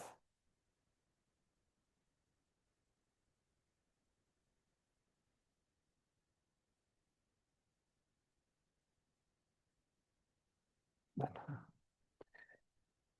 paresia es debilidad, parálisis es parálisis. Y la parálisis también se puede llamar plejía.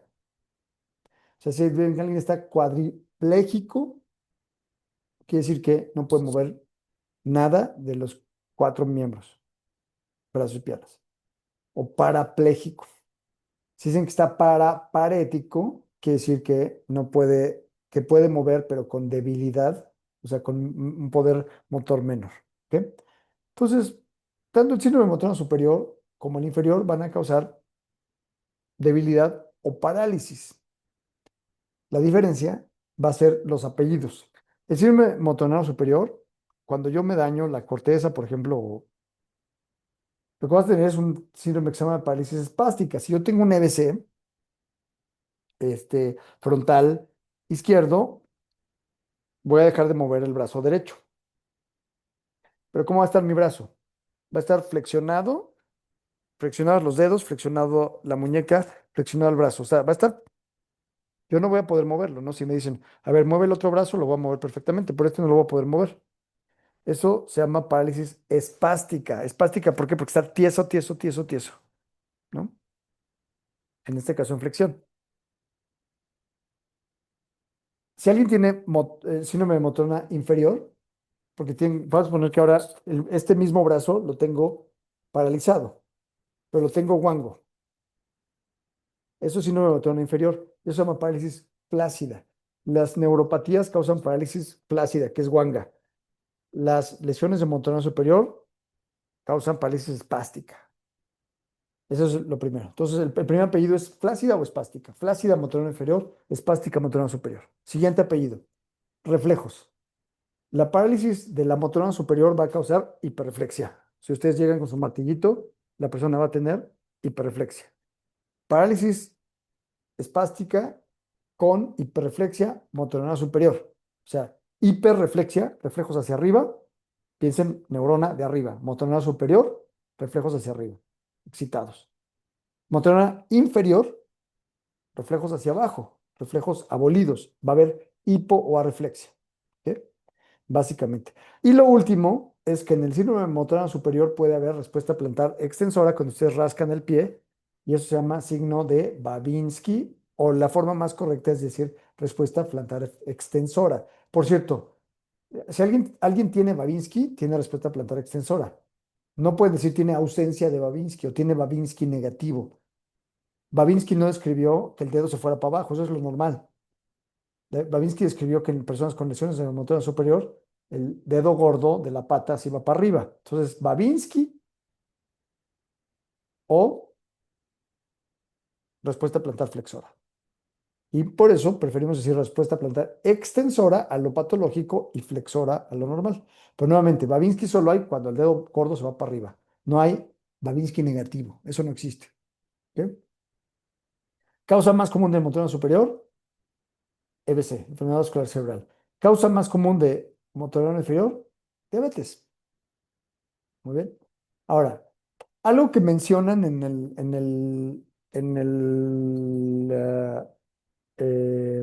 el temario del curso es hablar de el sistema, así como hablamos ahorita del sistema piramidal, que hablemos del sistema extrapiramidal. Les tengo una terrible noticia, no hay tal cosa como un sistema extrapiramidal.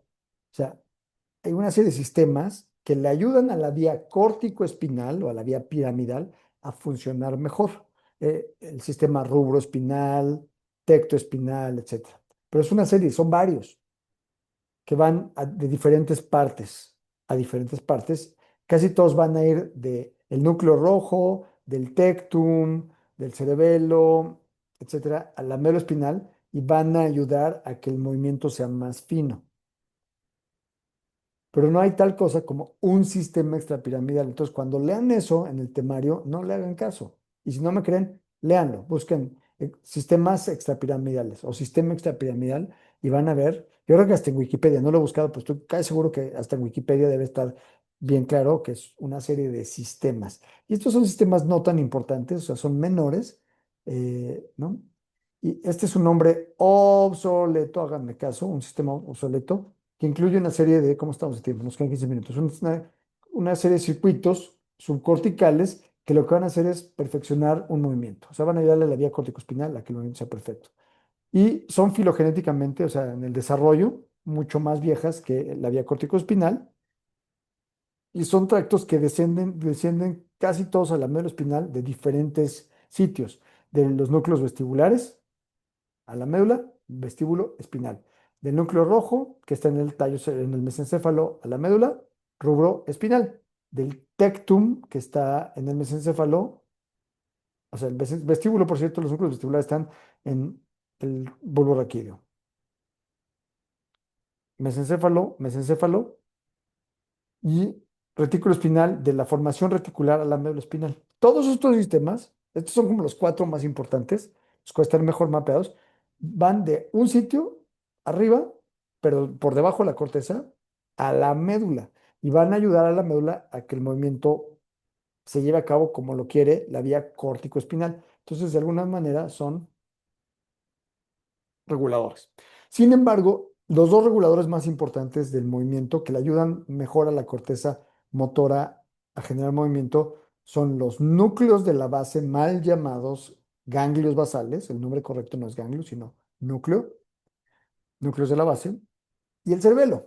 Y eso va a ser tema de, o sea, de otra clase. Pero bueno, ¿cuáles son estos sistemas extrapiramidales? El retículo de la formación reticular al espinal va de la formación reticular, que a su vez está recibiendo información de las cortezas sensitivas y motoras y envía acciones al anelo espinal que terminan en las interneuronas medulares y en motoneuronas gamma, que sirven para mantener el tono muscular. O sea, en realidad sirven para regular el tono, para que yo no oscile, que no me tropiece, etcétera. Rubro espinal, rubro del núcleo rojo a la médula espinal, recibe información del cerebelo y de la corteza, y estos axones van a ir a la médula espinal, a las interneuronas, también sirven para ajustar el tono y sobre todo para cuando yo estoy haciendo movimientos finos, esto que yo estoy haciendo, si alguien tiene una lesión de esta vía rubro espinal, lo que vamos a poner que yo tuviera una lesión de este lado, del núcleo rojo. Conforme me va acercando, el temblor se va haciendo más grande. Conforme me va alejando, el temblor se va haciendo más pequeño. Esto se llama temblor rubral. Y es porque, porque al fin y al cabo, la médula controla mi brazo. Aquí tendría que estar siendo inhibida para que yo no haga esas oscilaciones. Y eso se encarga la vía rubroespinal.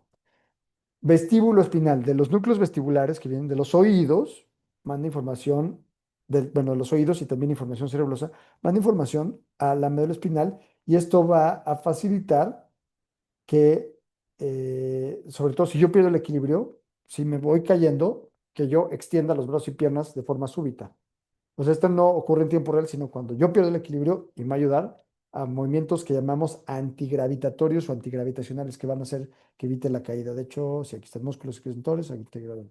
Y el tecto espinal viene del tectum y va a la médula espinal y van a controlar los reflejos del tallo, perdón, del tallo, del cuello y del movimiento de los ojos, o sea, y la parte superior.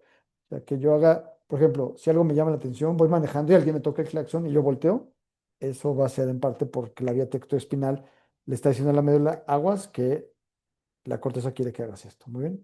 Los núcleos de la base, que es el nombre más correcto, que llamarles ganglios basales, son un grupo de neuronas. Me regreso a este dibujito que había hecho aquí. Estos que les puse aquí, que eran eh, el núcleo lenticular, este que les dije, putamen, globo pálido externo, globo pálido interno, que tiene forma de abanico, en realidad en conjunto se llama núcleo lenticular. Los núcleos lenticulares junto con los núcleos caudados, eso es a lo que llamamos los núcleos de la base. Los núcleos de la base, o mal llamados ganglios basales, lo que van a hacer es procesar la información cortical y van a facilitar el movimiento. Les voy a poner un ejemplo. Yo tengo la mano cerrada. Quiero hacer este movimiento. Extender el dedo índice de la mano derecha. Para yo hacer este movimiento, las neuronas motoras superiores que tienen que ver con la extensión del dedo tienen que excitarse. Y las que tienen que ver con la flexión del dedo se tienen que inhibir. O sea, al mismo tiempo que yo estoy excitando una parte de la corteza, tengo que inhibir a la corteza que haría el movimiento contrario, porque si no, sería como estos juegos de cuerda, como de kermés, en donde cada quien jala para su lado, entonces el dedo ni se extendería ni se flexionaría, porque ambos estarían peleando para ver quién jala el dedo para dónde. Entonces, cuando yo quiero extender el dedo, necesito que los músculos que extensores se exciten y los flexores se inhiban. Y eso viene desde la corteza. ¿Quién le va a decir a la corteza? Estas neuronas se tienen que prender y estas se tienen que apagar, los núcleos de la base. Entonces, lo que hacen es procesan o modulan la información cortical y facilitan un solo movimiento, permiten que se lleve un movimiento, inhibiendo aquellos movimientos, o sea, las motoneuronas que harían el movimiento opuesto. Básicamente eso es la función, ¿no? Entonces, la información, la corteza manda información a, al estriado. El estriado es la suma del putamen y el núcleo caudado. Aquí se procesa en una serie de conexiones internas en las cuales no me voy a detener mucho. Y esta información eventualmente llega al tálamo y del tálamo regresa a la corteza.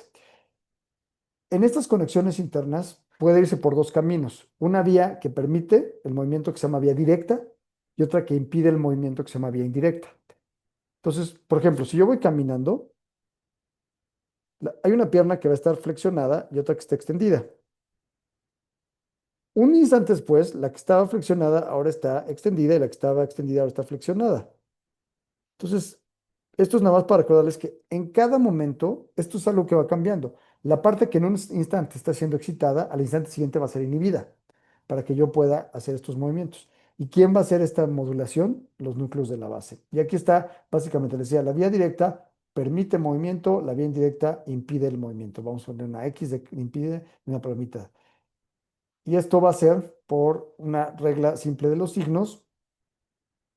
Donde pongo un signo de más es, vamos a ponerlo por acá, más es igual a glutamato, excita. Menos es igual a GABA, inhibe.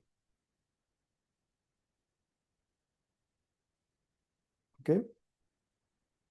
Y esta es la regla de los signos de matemáticas. Más por más es más. Más por menos es menos. Menos por menos es más. Muy fácil, ¿no? Entonces, la corteza va a decirle al estriado, quiero moverme, quiero extender el dedo índice. Entonces, excita.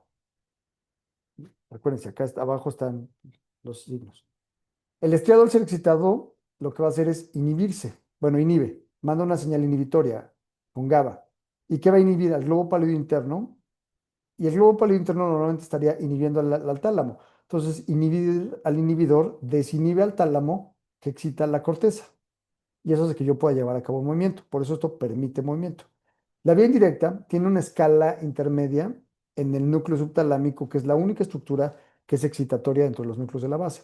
Entonces, la corteza siempre ahora le va a decir al estriado, lo va a excitar, le va a decir, hey, estriado, quiero que me ayudes a inhibir a los flexores porque quiero extender el dedo. Entonces, la corteza excita al estriado, el estriado inhibe, pero ahora no el globo pálido interno, sino el globo pálido externo. El globo pálido externo, al ser inhibido, estaba inhibiendo el núcleo subtalámico, entonces al inhibir al inhibidor desinhibe al núcleo subtalámico que excita al globo pálido interno y el globo pálido interno al ser excitado inhibe al tálamo y el tálamo que normalmente tendría que excitar a la corteza, pues que creen que no la puede excitar. Y es muy fácil, sigan la ley de los signos. ¿Por qué esta permite y por qué esta bloquea? Más por menos, menos. Por menos, más. Por más, más. Esta permite el movimiento. La vía indirecta, más por menos, menos, por menos, más, por más, más por menos, menos, menos por más, sigue siendo menos. Entonces, inhibe el movimiento. ¿Ok? Esto va a pasar en tiempo real. Muy bien. Entonces, el procedimiento de la vía directa incrementa la actividad talámica y excita la corteza cerebral. La vía indirecta inhibe la actividad talámica y disminuye la actividad cerebral. Por eso, la vía directa excita las neuronas que tienen que generar el movimiento, la vía indirecta inhibe las neuronas que harían el movimiento opuesto. Ya con eso les expliqué. Entonces, el cerebelo en contraparte, que está acá atrás, abajo de la corteza occipital, se va a encargar de aconsejar, no, por cierto, los núcleos de la base se encargan de procesar cuando yo estoy planeando el movimiento, en la planeación. Cuando ya está llevando a cabo el movimiento, quien lo va a perfeccionar es el cerebelo. El cerebelo funciona durante el movimiento y ¿para qué? Recompone el movimiento, va a hacer que sea perfecto. Si yo me estoy quedando corto o me estoy pasando en un movimiento, el cerebelo lo que va a decir es como el viene-viene, ¿no? O sea, ustedes llegan y se estacionan en un lugar que está muy complicado y el viene-viene les dice más, más, más, gírale para acá, gírale para allá, ay bueno, ahora quiebra las llantas, etcétera. El cerebelo es el viene de la corteza. O sea, ya que se está llevando a cabo el movimiento, le dice más, más, más, ahí párale, básicamente. ¿Ok? Y el cerebelo tiene varias regiones, pero lo podemos dividir esencialmente en tres grandes regiones. Una región que se llama del vermis, una región que se llama intermedia y una región que se llama hemisférica. La que típicamente relacionamos con los movimientos finos del cerebelo, o sea, el viene, son la región hemisférica, que es la región más grande. El vermis nos sirve para controlar los movimientos de los ojos y la región intermedia para los reflejos antigravitatorios y espinales, básicamente, ¿no? El cerebelo, igual que la corteza de los hipocampos, pero básicamente diferente a todo el resto de la corteza cerebral, el cerebelo solo tiene tres capas, de las cuales una no tiene células, ¿ok? Hay una capa de células que se llama de células granulares, que es la más interna, luego una capa de células de Purkinje, que las células de Purkinje son las que van a sacar información, las células granulares meten información, estas meten información al cerebelo, ¿no? Entrada, vamos a poner una E de entrada y las células de Purkinje una S de salida, son las de salida. Y la capa más externa, que se llama capa molecular, en realidad es puro cableado. Las células de Purkinje, como les dije, son las eferentes, son las que sacan información. Y estas células son GABAérgicas, o sea, sacan la información inhibiendo o si se inactivan, desinhiben. Así es como el cerebelo sirve de viene. O inhibe o desinhibe. No excita. Muy bien. ¿Cuál es la función motora del cerebelo? Va a generar la secuencia de actividades que adaptan o que corrigen un movimiento. Ya que se está llevando a cabo, nuevamente son el viene, ¿no? Y el cerebelo es muy interesante porque recibe información de las cortezas de todas las cortezas sensitivas, parietal, occipital, o sea, visual, sensitiva, así como motora, la información desciende al cerebelo, se procesa y la información que regrese no va a ir de regreso a las cortezas visuales o sensitivas, sino solamente a las motoras. ¿Y por qué recibe información el cerebelo de la corteza visual o de la corteza somatosensorial? Porque es el viene, porque le tienen que decir al cerebelo, perdón, a la corteza motora, ya te estás pasando o dale con más ganas. ¿Ok? Entonces, corrige y recibe información visual de las cortezas visual, sensitiva y motora, compara el plan de movimiento con su ejecución y va a corregirlo. Y básicamente, eh, como vamos a verlo, es que controla movimientos balísticos. Balísticos que son movimientos torpes. Va a hacer que los movimientos no sean torpes, sino que sean finos. Muy bien. Cosas que tiene el cerebelo. Por cierto, ¿han visto a alguien con síndrome cerebeloso alguna vez en su vida? Nope. ¿No? Están Bueno, que mintiendo. yo sepa, no. Exacto, que tú sepas, no. ¿Has visto a alguien borracho? Muy, muy, Ah, muy sí. pedo. Ok. Lo Eh, que estás viendo es toxicidad aguda cerebelosa por alcohol. El síndrome cerebeloso, una persona borracha tiene síndrome cerebeloso. ok, comprendo. ¿Y cuál es el problema? Que el movimiento es muy torpe porque no hay quien lo recomponga porque el cerebelo está intoxicado. Entonces, lo vamos a ver de varias maneras. La persona va a estar torpe, va a medir mal, se le va a caer la cuba. Va a tratar de abrazarlos y va a estar muy torpe, porque a los borrachos les da mucho por el amor, ¿no? Yo te quiero un chingo. Y va y les da unos madrazazos y luego se le cae la cuba. O sea, es muy torpe con los movimientos. Eso se llama dismetría, mide mal. Ataxia, los movimientos van a estar torpes, incoordinados. La mejor manera de verlo es cuando el policía sabe que estás pedo, es porque te pone a caminar gallo gallina y no lo puedes hacer porque estás muy torpe, te vas de lado. Los borrachos generalmente no se caen, sino que oscilan, o sea, tienen mal tono. Disdiadococinesia, si les piden que hagan movimientos alternos, no los pueden hacer. Muy importante, disartria. Artria se refiere a la articulación del lenguaje. Disartria es importante. ¿Por qué? Porque yo te quiero un chingo, me cae que sí, cabrón. Los borrachos hablan como borrachos porque el cerebelo está intoxicado. Entonces tienen que hacer un esfuerzo porque su lenguaje es muy torpe. Eso se llama disartria. ¿Bien? Y además, si les vieran los ojos a los borrachos, como que les tiemblan. Eso se llama nistagmo. Eso, o sea, piensen, síndrome cerebeloso es lo que han visto muchas veces. Cada que ven a una persona borracha están viendo un síndrome cerebeloso clínico. ¿Ok? Muy bien, esto ya se los había dicho. Daño cerebeloso, las lesiones, interesantemente, las lesiones hemisféricas eh, causan ataxia. Ataxia es movimientos incoordinados y torpes. ¿Pero de qué lado? Resulta que el cerebelo se decusa dos veces. Entonces, el cerebelo izquierdo va a causar síndrome cerebeloso izquierdo. Va a causar ataxia y dismetría izquierda. El lado derecho va a estar a toda madre, el lado izquierdo va a estar tembloroso. Si yo tuviera una lesión cerebelosa derecha, entonces ahora el que estaría tembloroso es el derecho y el izquierdo estaría a toda madre. Son ipsilaterales, ¿por qué? Porque hay una doble decusación. Se cruzan dos veces la información, ¿no? Y con eso acabamos, dejo de compartir y en este momento dejo de grabar, detener la grabación.